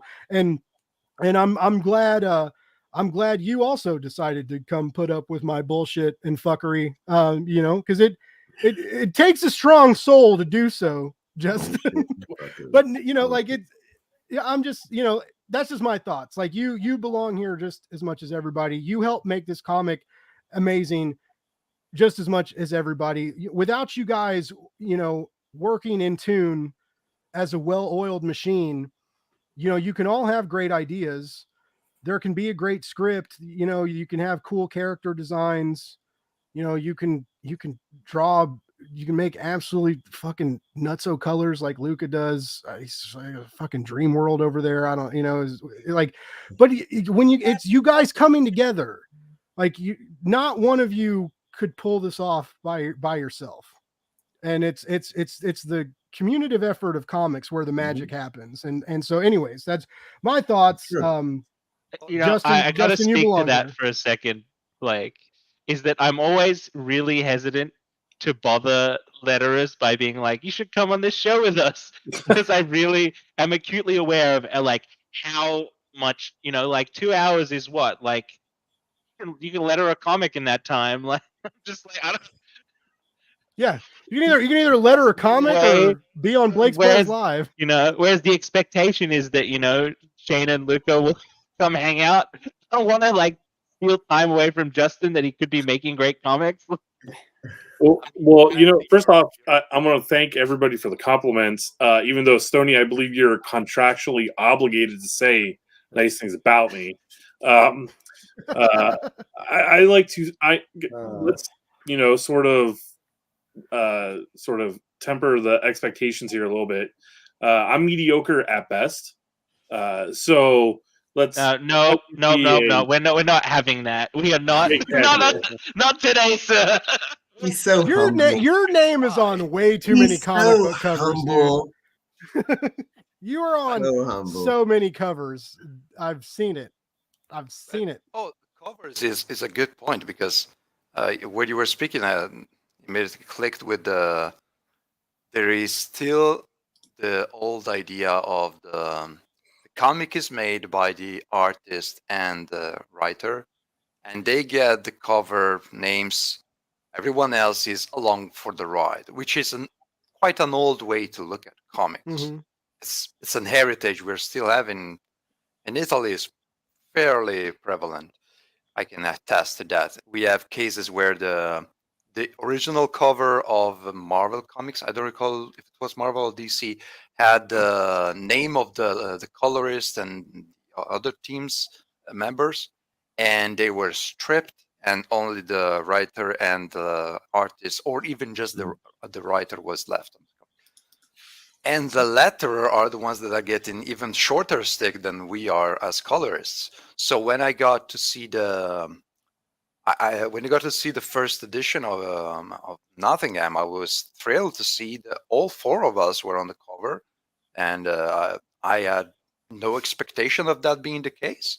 But I was really grateful, and it's good to see more people doing it. And I'm gonna give all the credit they deserve to MadCave for being at the forefront of this movement. Let's say progress novel.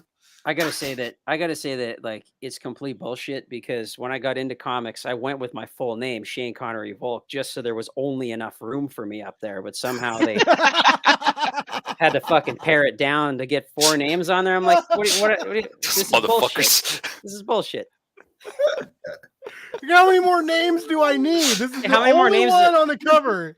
Shane Connery Volk. I was trying to Connery RR Volk. The third. Most appropriately. That's hilarious. I now I want to know if there is a second and a first Sean Connery Volk. I kind of want the backstory. What's the lore, Shane? Was the greedy dark lore?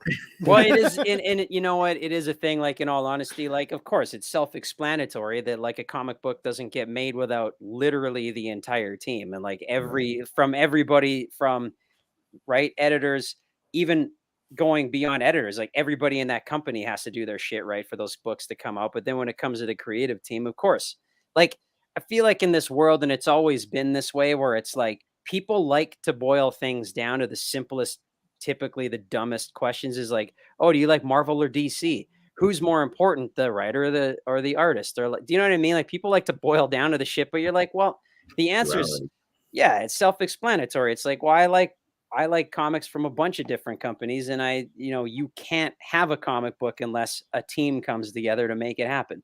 And when it's like, again, like for real, like this whole team came together in like the most haphazard way. There's no design behind it. We got thrown together and it worked, and it is a really magical thing. And that's the best. This is comics at its best, when it's like you got a good group of people just doing their shit the best they can, and it all comes together to make something that fans really like, and that's fucking awesome. Doesn't get any better than that.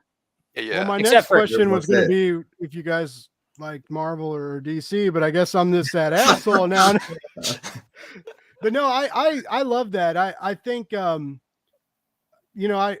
however you guys tumbled into each other's crosshairs, and Justin, came late, but hey, man, you guys had so much going for volume 1, and there was a lot hanging on volume 2, and I know you guys were feeling that, because like people were excited, maybe not necessarily fighting in the streets, but volume 1, those issues of volume 1 were hard to get, and people were being a little angry online because they couldn't get the issues sometimes because they were selling out real quick. Even the additional printings were selling out. And so you guys, you had a lot you had a lot of hype to keep up and to keep the train rolling. And you, like I said earlier, you guys did it. You came back. You came back in full force, just ready to party and ready to rock and roll, and you pulled it off. Some of us even better. Look at Shane's art. What the fuck has happened? Get out of here. Yeah. I appreciate you all it. stepped it up.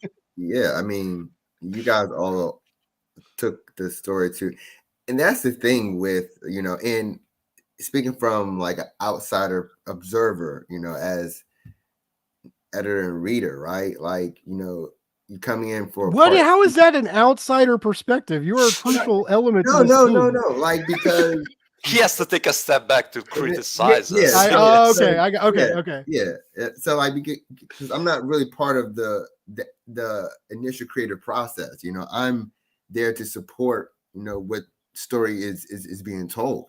And, the challenge is the second book, which is the sequel. And you can fuck up a sequel.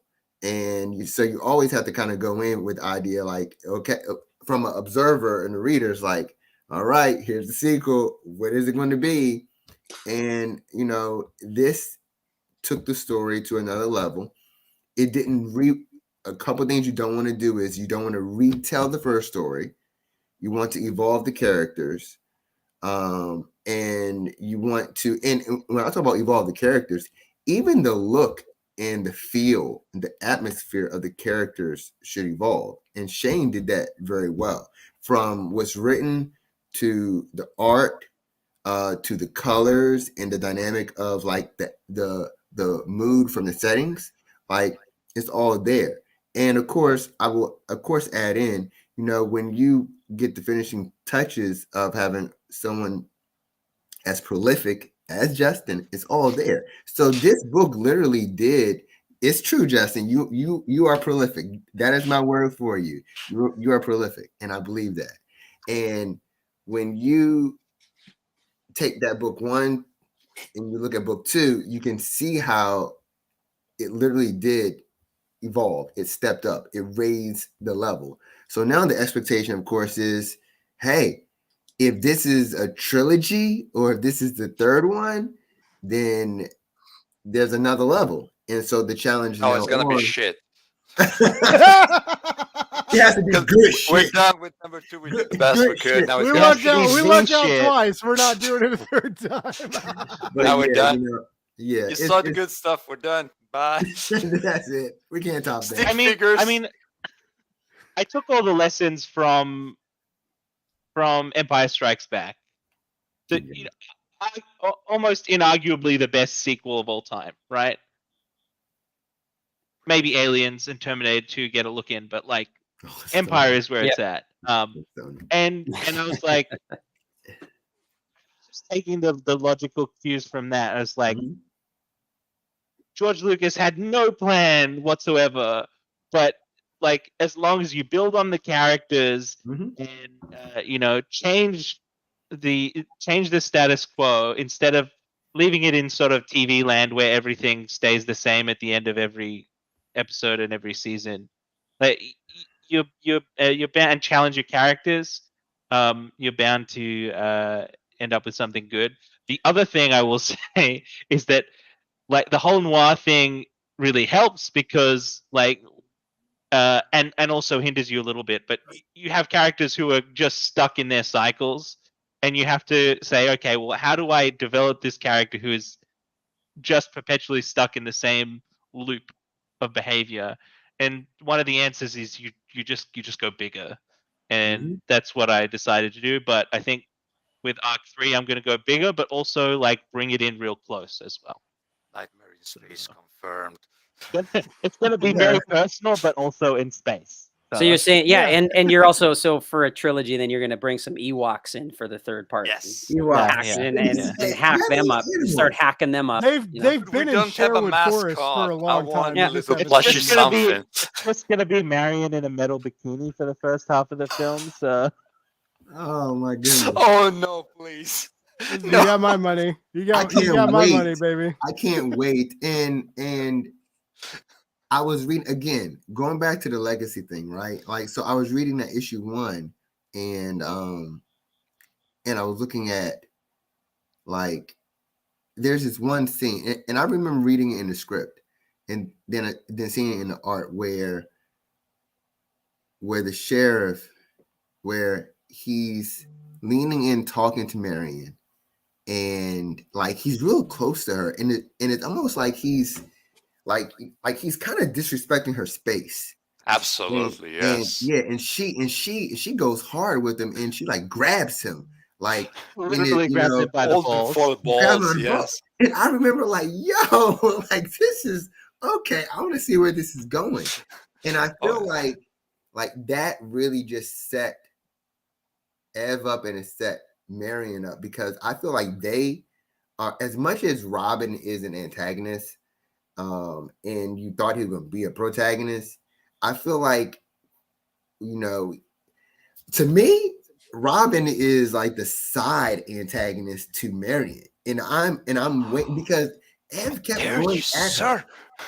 Like Ev kept going at her, right? And like even towards the end, like, you know, him deducing, trying to figure out like who's behind it all, and with, you know, the left hand, the right hand, and it comes down to Marion, and I think you set it up, and I'm so curious where it goes, to where she's literally sitting on the throne, and Ev's not there, and Robin's not there, and you know what they're both coming back to? They're both coming back to a different place. So like you've set up a big storm for our it's going to be one of them things where it's like a fucking Sharknado is what it is. Yeah, Sharknado. And I fear for my Marion that's going to be a tough one for him. Oh man, no, she's the scare. Well, she was the scariest one. Aya freaks me out too, but in a better way. But I don't know. Like I love how everyone's a little bit sinister. And but time out real quick. I just think it's amazing that Stoney popped in the chat. And I just want to make sure everybody knows that he's like the nicest person ever. And look at it, like he's just got wonderful things. Shane and Luca totally slay. Justin's amazing. I'm also in love with David. We've talked about getting married a couple times. It's gonna be weird, but I think we could make it work. I don't know. Yeah. We were gonna get Jared Lujan is gonna have a party. We were gonna get married at Jared's party. It was a spiraling snowball down the comic book mountain of awesome. And I don't know. I shit you not though. Like I'm 36 years old. I haven't communicated with people as well as I've talked to today. I have like 10 hours of fucking audio with David Hazan, like from our recorded conversation. Like we just talk nonstop, and he's just it's dangerous for your time. He's so dangerous, but he's the one who always he gets mad at me because he's like Blake, I got a deadline, I gotta go. And I'm like, you keep talking, baby. No, MadCave can wear it. It's fine. But no, I am just so like, I was so nervous the first time I talked to David because I love this comic book so much. And the first time I talked to David, Blake's Buzz wasn't that old. Like he was a big get for me early on. And then we just like hit it off. And then the second time we hit it off, and then like the comic book just keeps getting better. And now like he's introduced me to other people, and he got you guys, you know, on my show, and like I'm just so, I really hope all you guys know like how lucky like I feel to get to talk to you guys. Because wait a second. Are you saying that David went from being your spouse to your pimp? Only in America. Oh, the money talks, okay? Yeah. I mean, yeah. Fuck. Basically, that's basically what happened. I mean, that's what he's the one who like started the email chain. He was like, all right, Blake, you just. I'm gonna bring everyone in. I'll get you in the emails. All right. And then he was like, all right, Blake, I'll get the MadCave people in on it. He's like, you just sit there and chill. I'll make all these emails happen. And I was like, yeah, okay. Wow. Seriously, I subscribe wholeheartedly to the the rising tide philosophy, and I think that if you view anyone antagonistically in comics, like if everyone's your rival, you're just competing with yourself and you're just sabotaging yourself. Yeah. Yeah, preach. And I've gotten far more work and learned far more about comics from making friends in comics than I will ever by treating people as competition. So Yeah. That's true. No, it's a family. It's a Well said. family affair. We're here to talk shit and have fun, but we also support We can everybody. keep it professional on the other side of the day. Well, Right I on. mean, like Brian does like a lot of Kickstarter stuff too, and that's how Kickstarter is. It's one big family. I remember when I interviewed Fellhound.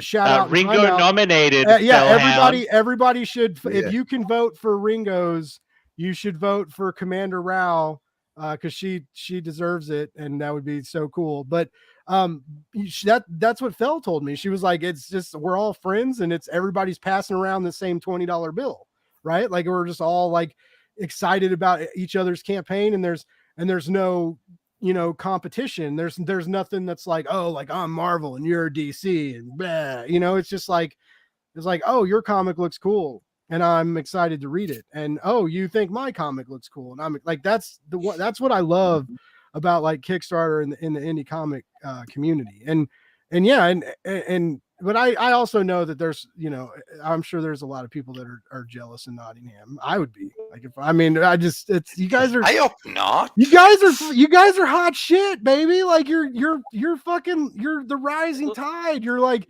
your free comic book day special was legit like lusted after. People were so excited for that, and you dropped one of the coolest fucking comic books for free. Oh. And I had nothing to do with it, so I'm fine. You know what, Blake? If anyone views us as competition, and you're wrong.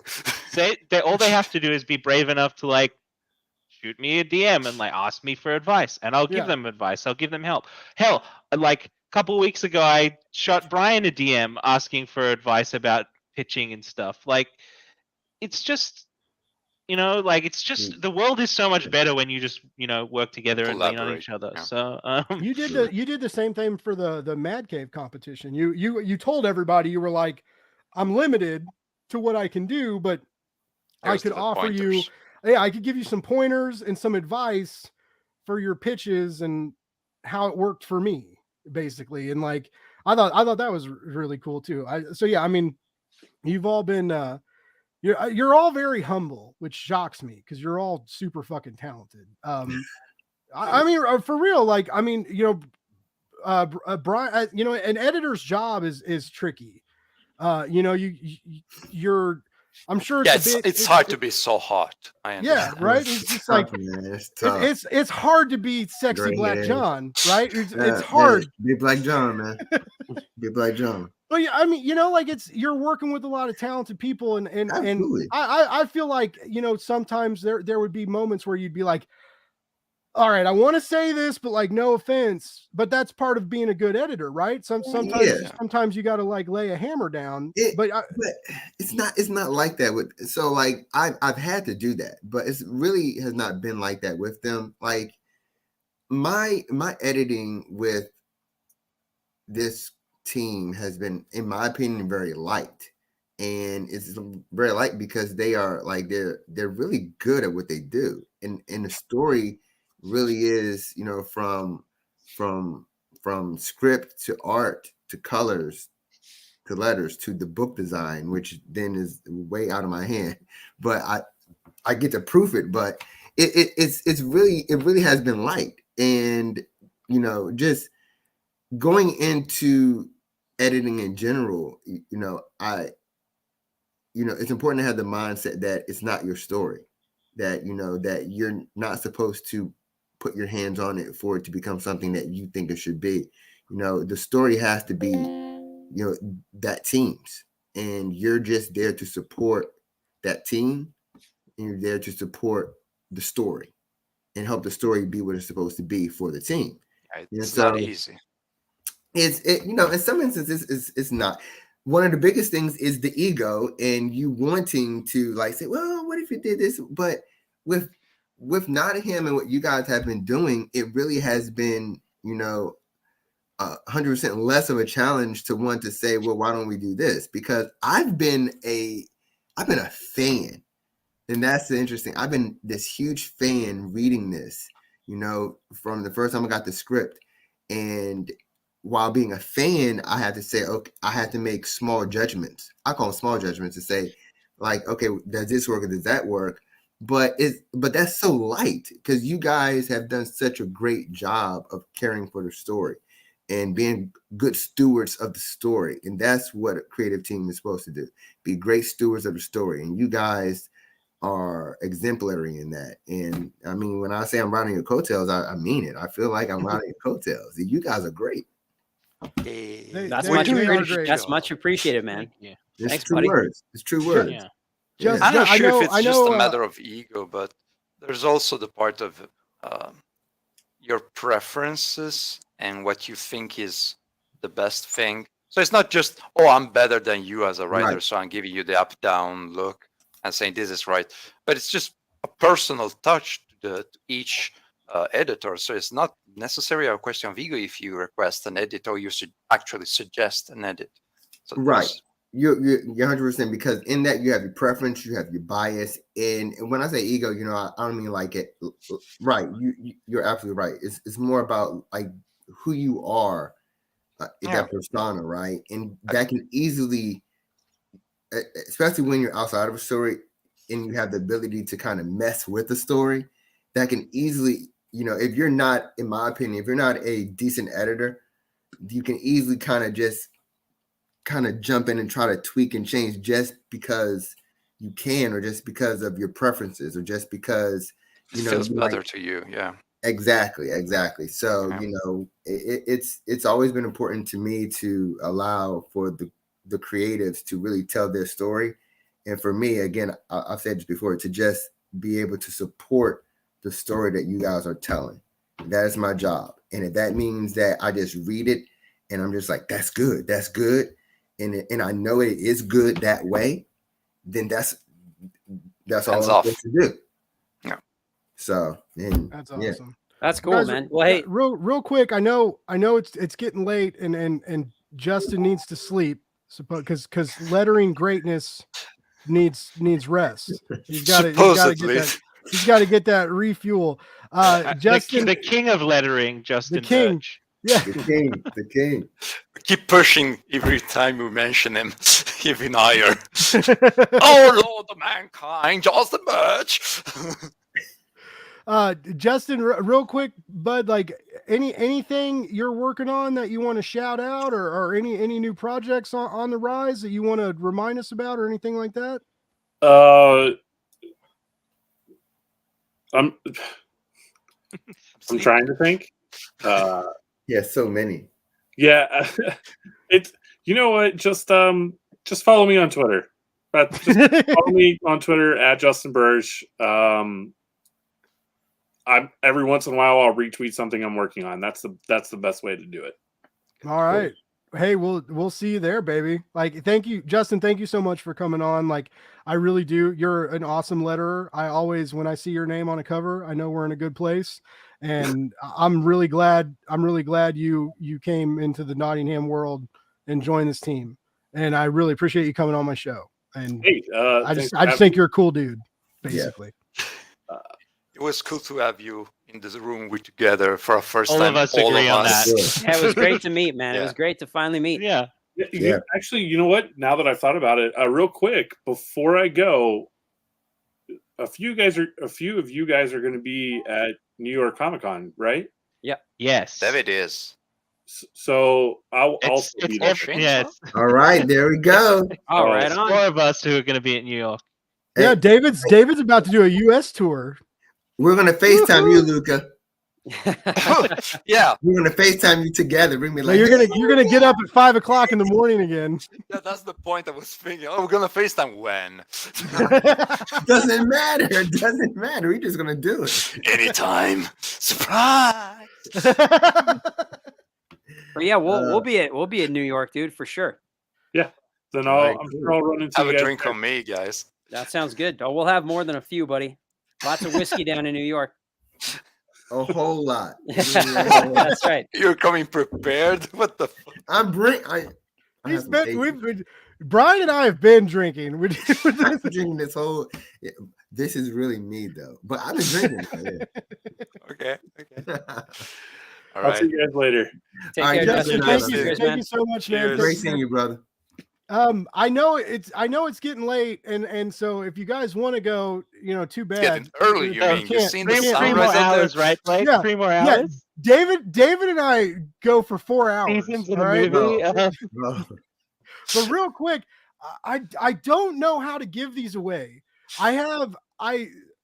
Back when Nottingham, when people were not sure if they could get the covers and stuff that they wanted, I ordered from 2 different shops. So I've got a first print Nottingham number 3, and I've got a third print Nottingham number 1 with our favorite redhead, looking all sultry and sexy and scary, because she's scary. She's scary and I like it. I guess. All right, we got a few people still in the chat. Everybody, tell David how sexy he is in the chat comments right now, and he's gonna pick the winner. And U.S. only. I'm not fucking shipping these internationally. I made that mistake once already. I'm sorry, I'm not made of money. But yeah, all right, you can get two free comics. You tell David how sexy he is. He's gonna pick the winner, and then I'll mail them to you. I'm sorry, I'm gonna log in quickly in my YouTube. No, we got now nobody's gonna comment. Yeah, no one's gonna say it. We're just all gonna be sitting here like, all right, Justin left. Now what do we do? I don't know. Okay. Just let him go. Oh, that was you, Brian. I was like, wait a second. Did I win? I think you might. If no one else says anything, you win. Woo! Just another 2 to add to the pile of comps that you're gonna have to get rid of. No wonder I can't see the comments. I'm looking at the private chat and everybody else's comment. Dang it! All right. I'm cheating. It's too hot for Europe shipping. All right, here we go. All right. Matt says, David, if I wasn't a married man, that's always That's a good one. That's always a good one. I hear it every time, Likely story. Heavy is the head that wears the crown, right, David? Truly. The Nottingham crown. Hold on, what we got here? Can you do the opinion? That's my boy McMahon. I know McMahon. They count out the Canadians every time. That's all good, buddy. Listen, you want to complain about shipping? I happily fight you in a parking lot. Fighting in a parking lot is the new canon for this team. I have a perpetual fear of running a Kickstarter because I'm scared of having to ship books from Australia. So, Oh. Yeah, I hear it. I hear it's one hard. from me yet. I think I don't know. we got to give it to Matt, right? I think Matt is I think Matt won the comics. Matt, I think he did. If David wasn't a married, or if David's not married, if Matt wasn't a married man, that's what it is. All right, well, congratulations, Matt. You know where to find me. You just give me your address and social security number and the last your 3 digits of your pass. I'll get those shipped out to you ASAP when I take a vacation with your PayPal information. What? No, I'm just kidding, Matt. Yeah, let me know, man. I'll send you those comics eventually. One of these days. No, I'll get it. I will get them to you. I swear to God, I'll get them out there. All right, I got to get rid of them. I got too many fucking comic books all over the place. They're just all stacking up on the floor. I don't know what to fucking do with myself anymore. You need some long boxes. Dude, long boxes are the worst. I will stack shorts all day now. Like long boxes, like fuck that. That's just like throw your back out city. Like, don't pick them up. Oh my god. I have like six of the drawer long boxes that like slide in and out.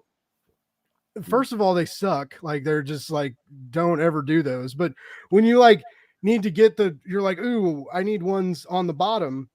And I have to like lift up, like they're like 80 pounds of full long boxes. That's a thick boy. Yeah. Well, have you guys seen me? David has. He almost saw me naked before the show. Like I'm a big guy. All right. I don't have the Shane Connery Volk physique going on here. I'm a big squishy boy. All right. I'm not made for working out. Not made for working out. Talks to my heart.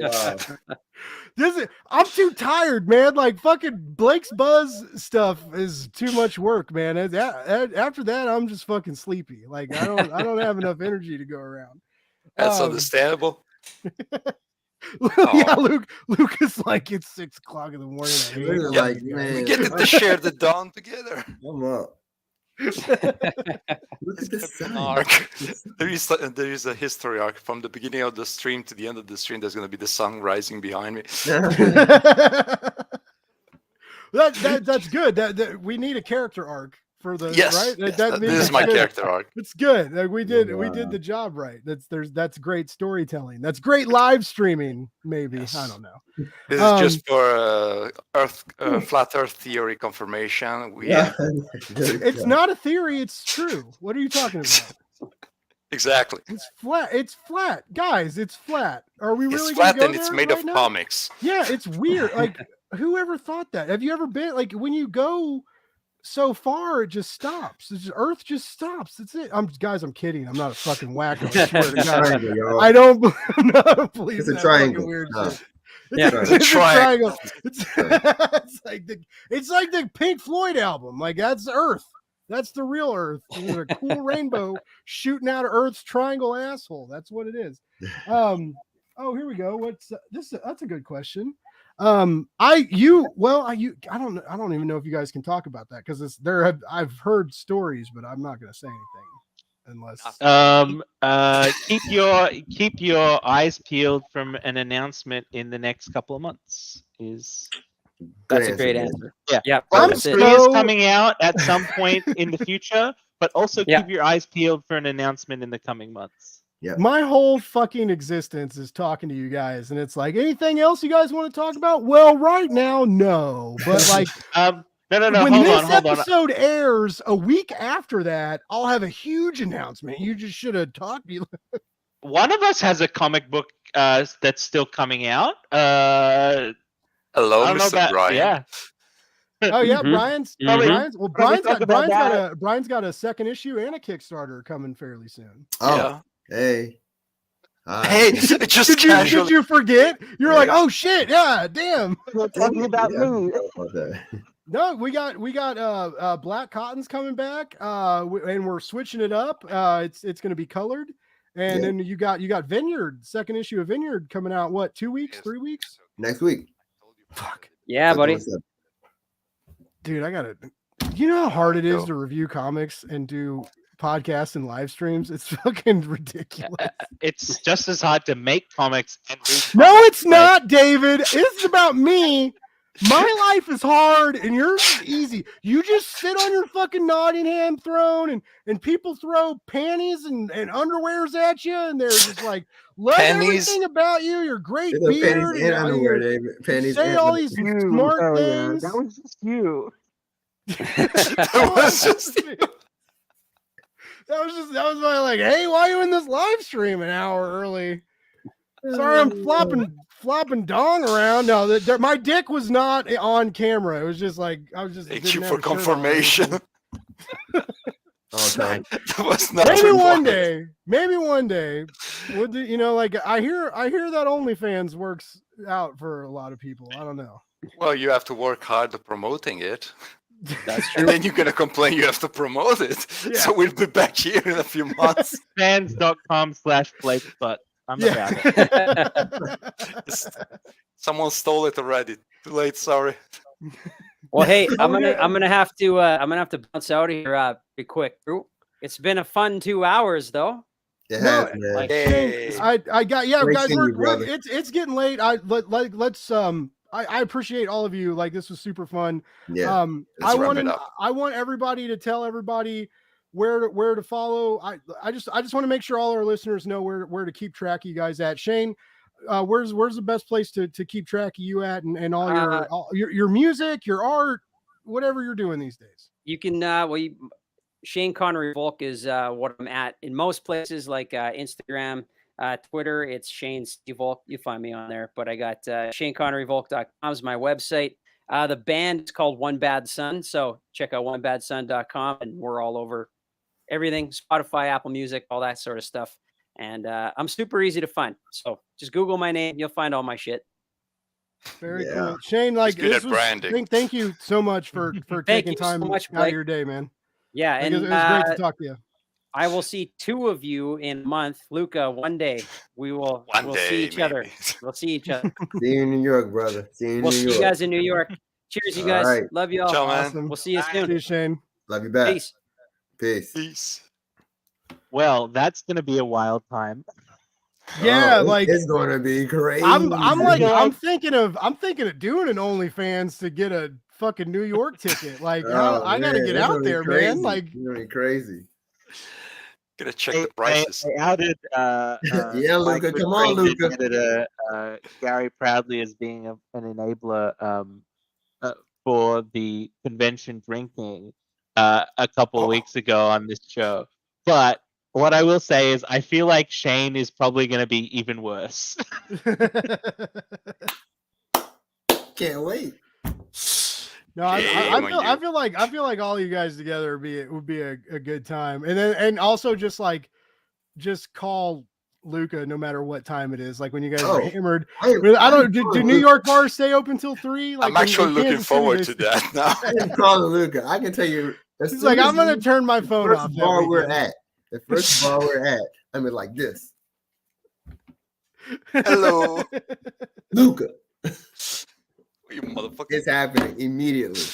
Cool.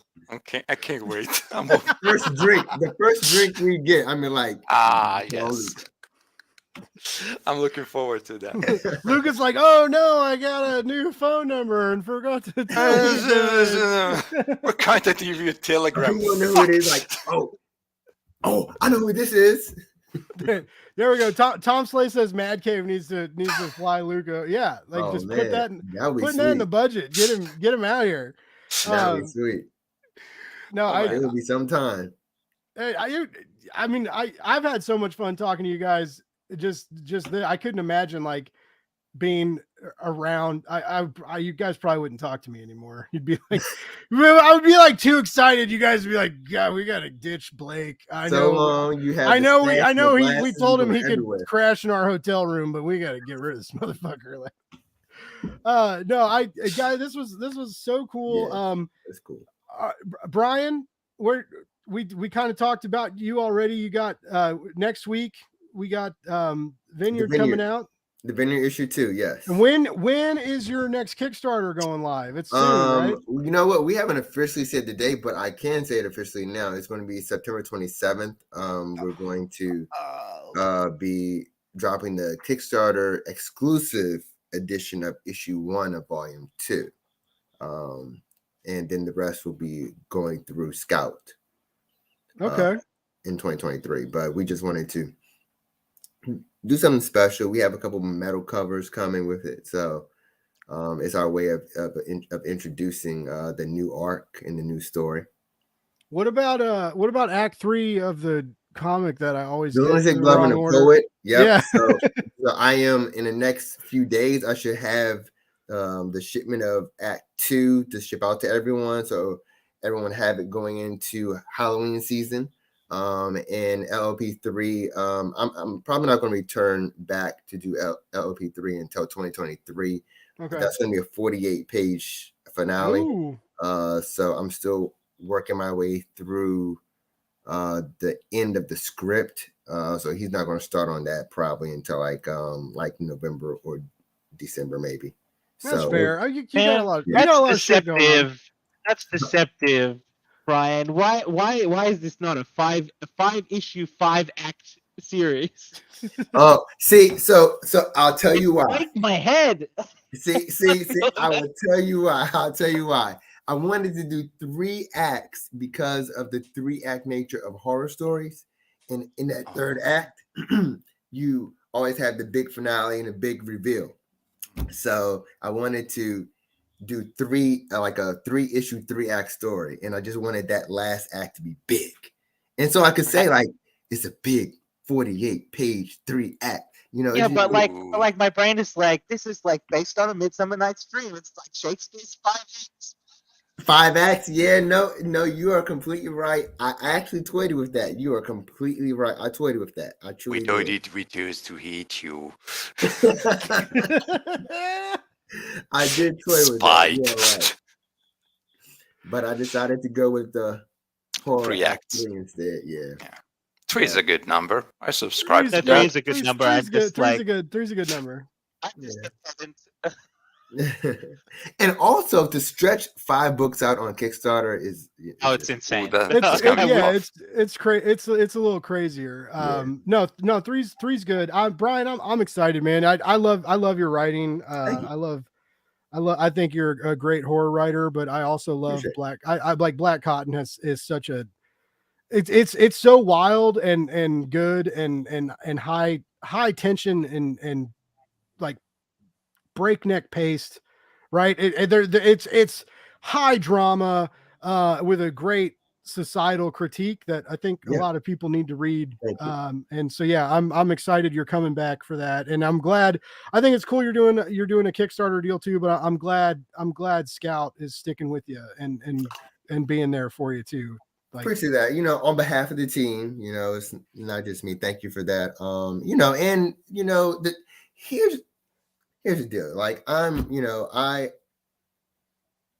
want to, you know, to the best of my ability, you know, to always. It's important to me to put stuff out that you know I independently want to put out. And Kickstarter, no matter, you know, if I'm publishing with this company or that company, you know, I still want to be able to utilize Kickstarter and independence and self-publishing, because that's part of like I think our creative path.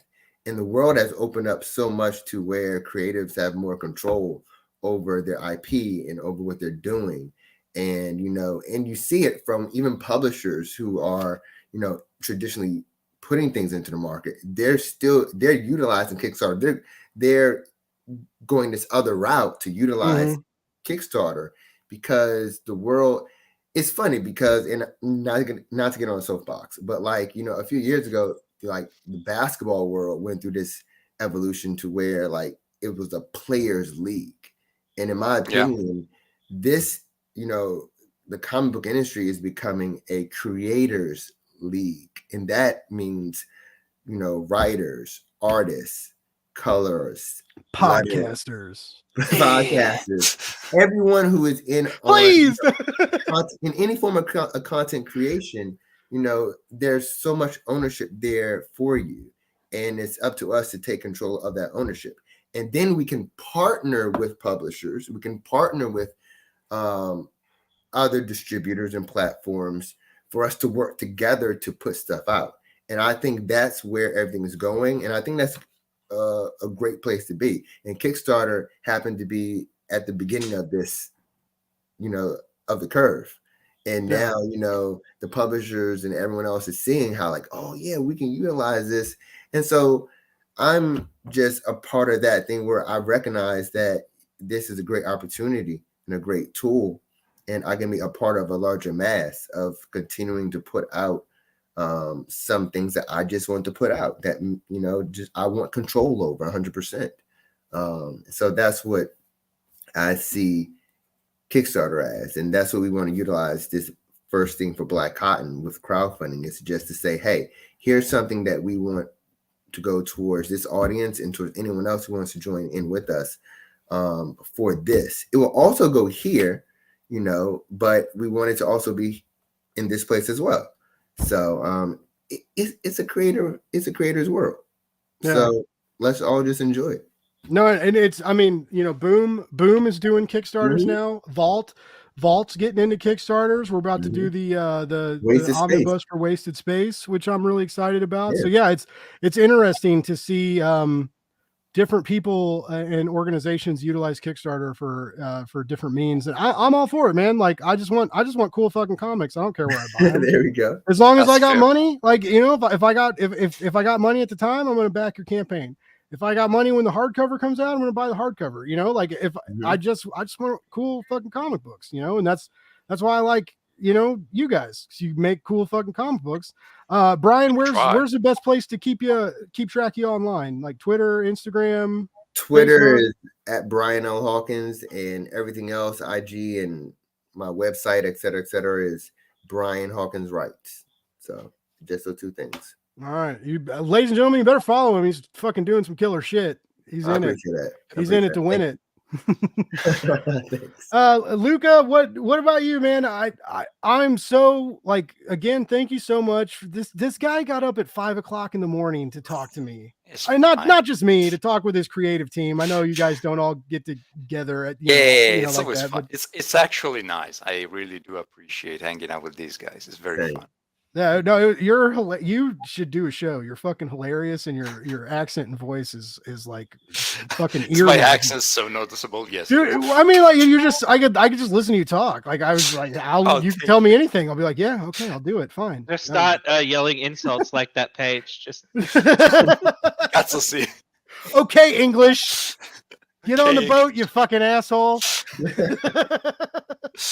Oh my, it's gotta be that nestic. Gonna be talking in Italian the whole time, and you gotta guess what I'm saying. What anything you got coming out that if you can talk about, or you want to shout out, or anything like that? Well, I'm gonna be working with these folks in a few, and meanwhile, I am coloring a couple of pictures which are gonna be maybe seen in the future, but I cannot say much about it. I can say I'm very happy with the team.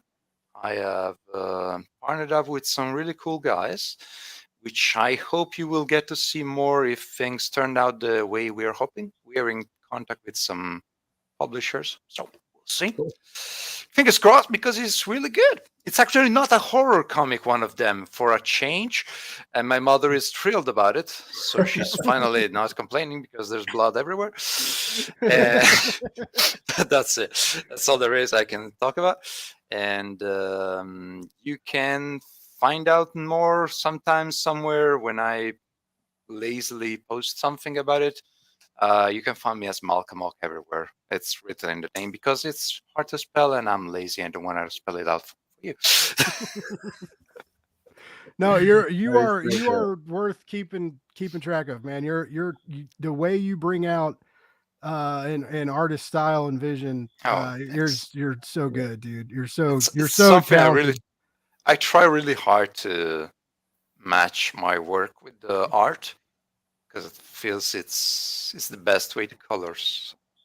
So with Shane comes really natural, because we really clicked. It's something we said a lot in this interview, but it's true that when I was scouted for Nottingham, I really felt this is right on my jam. This is perfect for me. When I work on superheroes like I did for Advent, it's a completely different show. So it takes a bit of work, and it's cool when you can go back and do something you are feeling more relaxed and comfortable in some way doing, which is not always the case, because fuck you and these crowds. I was about to say, I was like, those are the words of a man who needs more crowds to color in.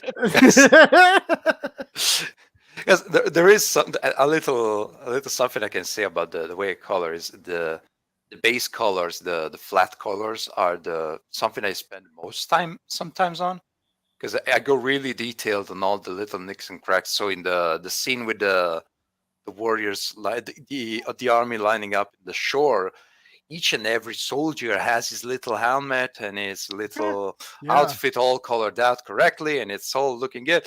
So I don't have to render too much on it, because if you render too much, it gets too heavy and the page is already plenty stuff on it. So it does take time, but I feel like it's rewarding. So I'm going to keep doing that as long as I can. And luckily, I have been able to organize my deadlines and not overwork myself too much. I've How do been you do blessed with that? an editor that, well, David's like, one, "Let me I don't take take notes here." works that I cannot finish comfortably. Because I rather yeah. starve than. I've definitely And- had a year where I've overestimated the amount of work that I can achieve. Aha, newbie. It's okay. I just don't sleep. That doesn't work well. Sleep is You gotta something start saying no, David. You gotta start saying no to some Yeah, things. yeah. Yeah, you gotta. And Good on the other hand, tradition. we've had Brian pushing back our deadlines on volume 2, which was very fortunate because we couldn't have made it otherwise. So, True. And you guys are so far ahead of what MadCave was looking yeah, at. that was So- a specific circumstance, very Yeah. much. So it worked out well. Thank you. 'Cause- Thank you guys. For those who don't understand, we were supposed to number 6 was supposed to drop in 2 months' time? yeah, in November. Mhm. Yeah. Yeah. Instead of in April. Surprise! So things got shuffled around, and I was like, yeah, that seems okay to me. And then Shane and Luca were like, okay. Does it? I mean, yes, but I kind of have other work staffed. Shuffle stuff around a bit. Let me make space. I want to color this stuff, but I need to organize Oh myself. yeah, I remember that email. Yeah, I remember that email. Yeah. That was good. I It's think all, you it's all consider worked out fine afterwards. Yeah. Was Yeah, days there- on I mean, the there other were side, no- so No big delays. Like it. I mean, I feel like it was just like once issue 6 dropped, it was just like boom, boom, boom, boom, boom, done. And now oh here yeah, we because are. at that point we were I- far ahead of the curve. Yeah. We I were cannot up- believe. I can't I was- believe that it's already issue 10. yeah, Yeah. yeah. Yeah. It's been too short of a time. I need more time to recover. No, it's Yeah, not I true. do feel like this kind of flew by, and I think it was because of all the success of volume 1. And we kind of like, when that success happened, we were kind of like, okay, guys, what's up with volume 2? And I'm just like, okay. So I'm sending emails out like, okay. And then it's like, and David's Oh, already working on like 12 things at the time. So I'm just At this like, point, David- I'm looking forward for Canadian award. What was the word we were nominated, David? The Australian Comic Arts Awards. Yes, I expect number 2 to be winning and not just We- shortlisted. Oh yeah. I mean, Yeah, we'll see about that. We'll have a discussion off the air about that. It's an interesting one. Go after it. Go after it. There are no expectations whatsoever. Like zero. I mean, Well- I think if I could give you guys awards, I would give you guys all the fucking awards. Like I thought volume 2 like exceeded expectations, and I was not only as like a fan of you guys but just like just looking at the comic from like a functional aspect as like a reviewer and comic book press. Like you guys did it. You did volume 1 and it blew us away, and you came bigger, harder, and longer or not longer, it was the same amount of Well, issues. Well, no, I couple- guess you did the a free couple- comic book day issues. So A couple The free comic book couple- day issues, and there's 2 extra pages in volume 2. Yes, there's 2. There you I go. know exactly go. 2. but yeah, I mean, you guys did a good job, and I have no doubts that that volume 3 is gonna knock us we're on our we're ass looking again. forward to disappoint you then, because as I told you, we're totally not going to work hard on it. Well, you're not going to work hard on it until I finish this damn outline, which isn't going to happen for a little while anyway. Yay! I feel like you got time. You got The you great got a part hot is that minute. there's Gotta no keep actual color aliens timeline. meanwhile. It's fun. There's no no actual actual timeline. timeline Just yet. there's no timeline until I turn in that outline. Yeah, well, yet. Not until I get the email to say, It's done. like, hey Brian, what's going on with volume 3? I'm like, oh, let me find out, and then I'll send you. Okay. So right now you're good. Right now, I don't think you'll get that. I think Wait. scripts to turn into MadCave before the end of the month. So I think Chris understands that. okay. Okay, by the end of the month seems okay. all I know is MadCave needs to give David a fucking raise because he needs a new fucking headset real bad. It's doing that again. Yeah, you go in and out every now and then. I think it's my internet actually, rather than the headset. Oh. If I'm being honest, So we need to get you new the internet. Australian internet needs to be fixed. But We need yeah, bigger cables. yes, Bigger. that's the bigger, answer. Wider. We need girthier cables. Girthier. gentlemen. Ooh, that's Girth. such a good word. Girthier. It is. Now I'm not sure and- if we're talking about the cables or we're talking about Blake's. Question. No question. Blake's butts. Sure. We were going for that. Sure. and last but not least, I know he doesn't get to promote I'm himself gonna after say it. this one, man. I'm gonna say it like my friend David Hazan, my buddy, my rotten Blake's soldier, buds. my pal. I'm telling you, Blake's buds. It's a con. What are you saying, butts or buds? What kind of weird shit both. are we getting into? It's both. All right, cool. We'll do it. Oh man, The Australian I'll go accent through can't a be that weird rebranding. Blake. No, I'm Butt. saying if you've been on the show a certain amount of times, you should get the title of a Blake's Bud. Like it's really, Oh, okay. Yeah. Like a gold jacket for fancy golf people. Oh. I don't know. I've never played golf, do nor do that? I understand how it I mean, works. either, but yeah, like Rich, they're whatever. Like instead of getting like a trophy, you get like a jacket. I'm pretty Oh. sure. I thought that's how golf worked. The know. Masters, yeah. But I Yeah. think, Okay. Thank you, yeah, Brian. but I think you're a trophy You too. Though. cultured Oh. person. Yeah. Thank you, someone that knows something Yeah. about sports. Hey. Fuck, man. You know, like I bought this fancy microphone to talk into. I don't know if I'm telling the truth or not. It's like, You guys guess. It just Yeah. has to look like you do. yeah, I just have to be. be like confident in my bullshittery. It's believable. It's believable. But no, David, I know you got a lot of stuff you can't talk about, but I do know also that I can say that it's going to be a good next few months from you. I know I think we're going to get some new announcements from you in the next few months. I think everybody needs to keep all these guys we've had on the show tonight, like watch them like a fucking hawk, right? And not like because you can't trust them, but watch them because they're fucking dropping cool stuff. And if you see their name on a comic book cover or a Kickstarter campaign or something, you need to give them some fucking money because they deserve it. They're putting cool shit out. And so anyway, David, congratulations on seeing your baby come to life for volume 2 and for getting an okay for volume 3 whenever that comes around. You know, don't stress about it. We all love you, and good things come to those who wait. I And just we'll be stress waiting. about making sure Shane has time to draw it so that you guys can read it. I think that's the only stress I have really, in terms of getting that out. So, Well, but you know, Shane is busy drawing other things at the moment anyway. what was that look? God, You'll see soon I want to enough. know. I want to know the secrets.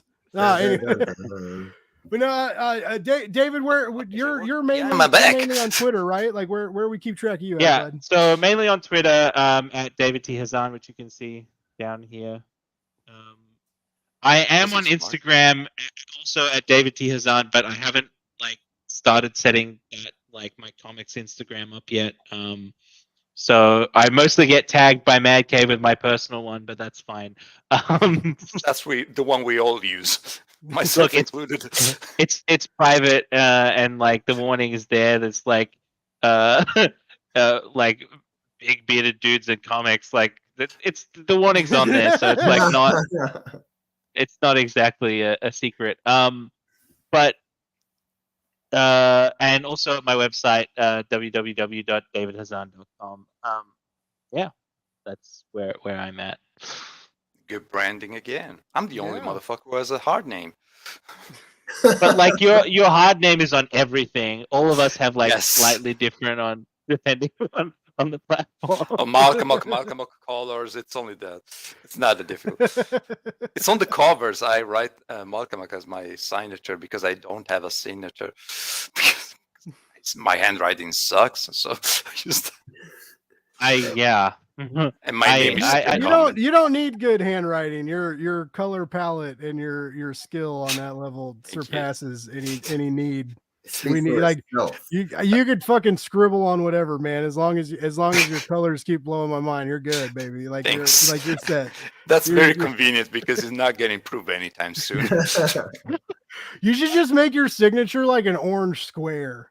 Just like have like a stamp. You just like stamp people's comics when they're at your booth. Just be like, I like that idea. That's super cool. Like the there's the word for it. Is it Japanese ideogram or something like that? There is a specific name for it. Well, fuck my life, I don't recall it. Well, it's the same image, but it's a really cool idea, and I have zero imagination for something that represents myself because I can never tell. If people ask me to describe myself, I would be fumbling my words all the time. So that's not gonna happen. It's gonna be Malcolm Hawkins. Just gonna. That's what it is. Just make peace with me. Make peace with it. I respect that. Hey, whatever works. Whatever keeps you at the tablet, coloring those pages, man. Like I'm good for it.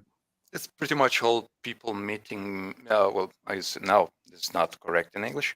The work I get is mostly through people knowing me through people knowing me for the work I've done for them. Yeah. So even if my art name is not really known, I think I can survive so far. Maybe one day it's gonna get more important, but it's okay. I respect that. Yeah. I mean, you're still getting work. You keep getting work. You keep growing. I mean, that's what it's about. Hey, hopefully, I got bills to pay, brother. That's all. And making some cool comics. That's cool too. That too. Sure. Yeah. That too. Yes. Well, guys, it's late, and I so appreciate all of you. Hey, and David's like a whole fucking day ahead, so it's just like we're all over the place. But I really this was so cool to me, like getting to talk to all of you, getting to just talk about the new successful arc of Nottingham, and have some of you back on my show, some of you for a first time. Luca, if you're ever bored and you want to get up early, you're always welcome. Or any future projects. Brian and David, you guys know you got a home here if you ever need it. Same with Shane and Justin. Like this was so great. You're all so talented, and I'm so honored. MadCave, thank you for helping us make this happen. Thank you for offering up the giveaway. Thank you for helping the promo art and helping get the word out, and just like making me feel super fucking pretty and important. Like that just blew my mind. I'm very lucky in what I've get to do these days, and I want I do, people that listen, people that watch, people that come on my show, like thank you so much. Like I really do appreciate all. I love comic books, and I appreciate you guys giving me the time. I'm gonna say goodnight unless anybody else has anything left to say. I got one thing. All right. Can we get together before Volume 3 to do a screening of Rocket Robin Hood? Dude, I'm so down. I'm down. We can do that next. We can do that next weekend. I will make the time. We need to set that up. Let's mystery science talk about it in theater, email. Robin Hood in space. Yeah, let's email, let's slide into DMs and all that and figure out. The first question is going to be, where crazy. the fuck are we going to find the material to watch? Because that's not going to be an easy task. I'm going to Google and see how we find that thing. I actually want to watch it. We can borrow it. Yeah, we can find it in the border of the torrents. It's all on YouTube, baby. It's all YouTube. There we go. We did it. Go. No, I'm so down. Blake's I'm so Buzz down for that clusterfuck. Blake's Buzz watches Rocket Robin Hood with Nottingham crew. Long title, but you can make it work. Yeah, well, I'll figure it out. We'll promo it, make it look pretty, put it out there. I'm down. There you go, guys. That's again, all I got. This was so awesome. All of you, welcome back anytime. Anytime you ever got like a new campaign or whatever, Brian, if you want to come back for Black Cotton when the campaign launches, would love to have you. Appreciate it. Thank you. Oh wow, what a crazy! I worked out. I was kind of nervous, but like I didn't fuck it up. I don't think. I think I did it okay, right? Maybe. You got it, bro. Yeah, it was good. You always. Yeah. Come on, Blake. I didn't let Justin talk himself down. I'm not about to let you talk yourself down. Gotta keep it on brand. Well, audience, we still got people in the chat listening. You guys fucking hung out for fucking 2 hours and 30 minutes on a fucking Wednesday night on a crazy week. We went through volume 2. We had a wonderful night in Sherwood Forest. I have some of the best comic book people putting out indie comic books right now on my show, and it was a blast. You are all awesome. You deserve everything great coming to you. I wish you all the best of success. And let's live stream some fucking weird cartoons, and let's painfully wait for the volume 3 to come one of these days. Guys, guy. Hold on. The wait for more Nottingham is not that long. Promise you. Okay. Well, all right. That's big words. Big words from Mr. Hazan over here, who hasn't even written the fucking outline yet. I never said I was talking about volume 3. Shit. Shots fired. Oh shit. That's a spicy meatball, ladies and gentlemen. And on that note, we are going to end it because we can't get any more hotter than that. My audience, I love you. My guests, I love you. You're all so awesome. We will see you next week, babies. All right, fellas.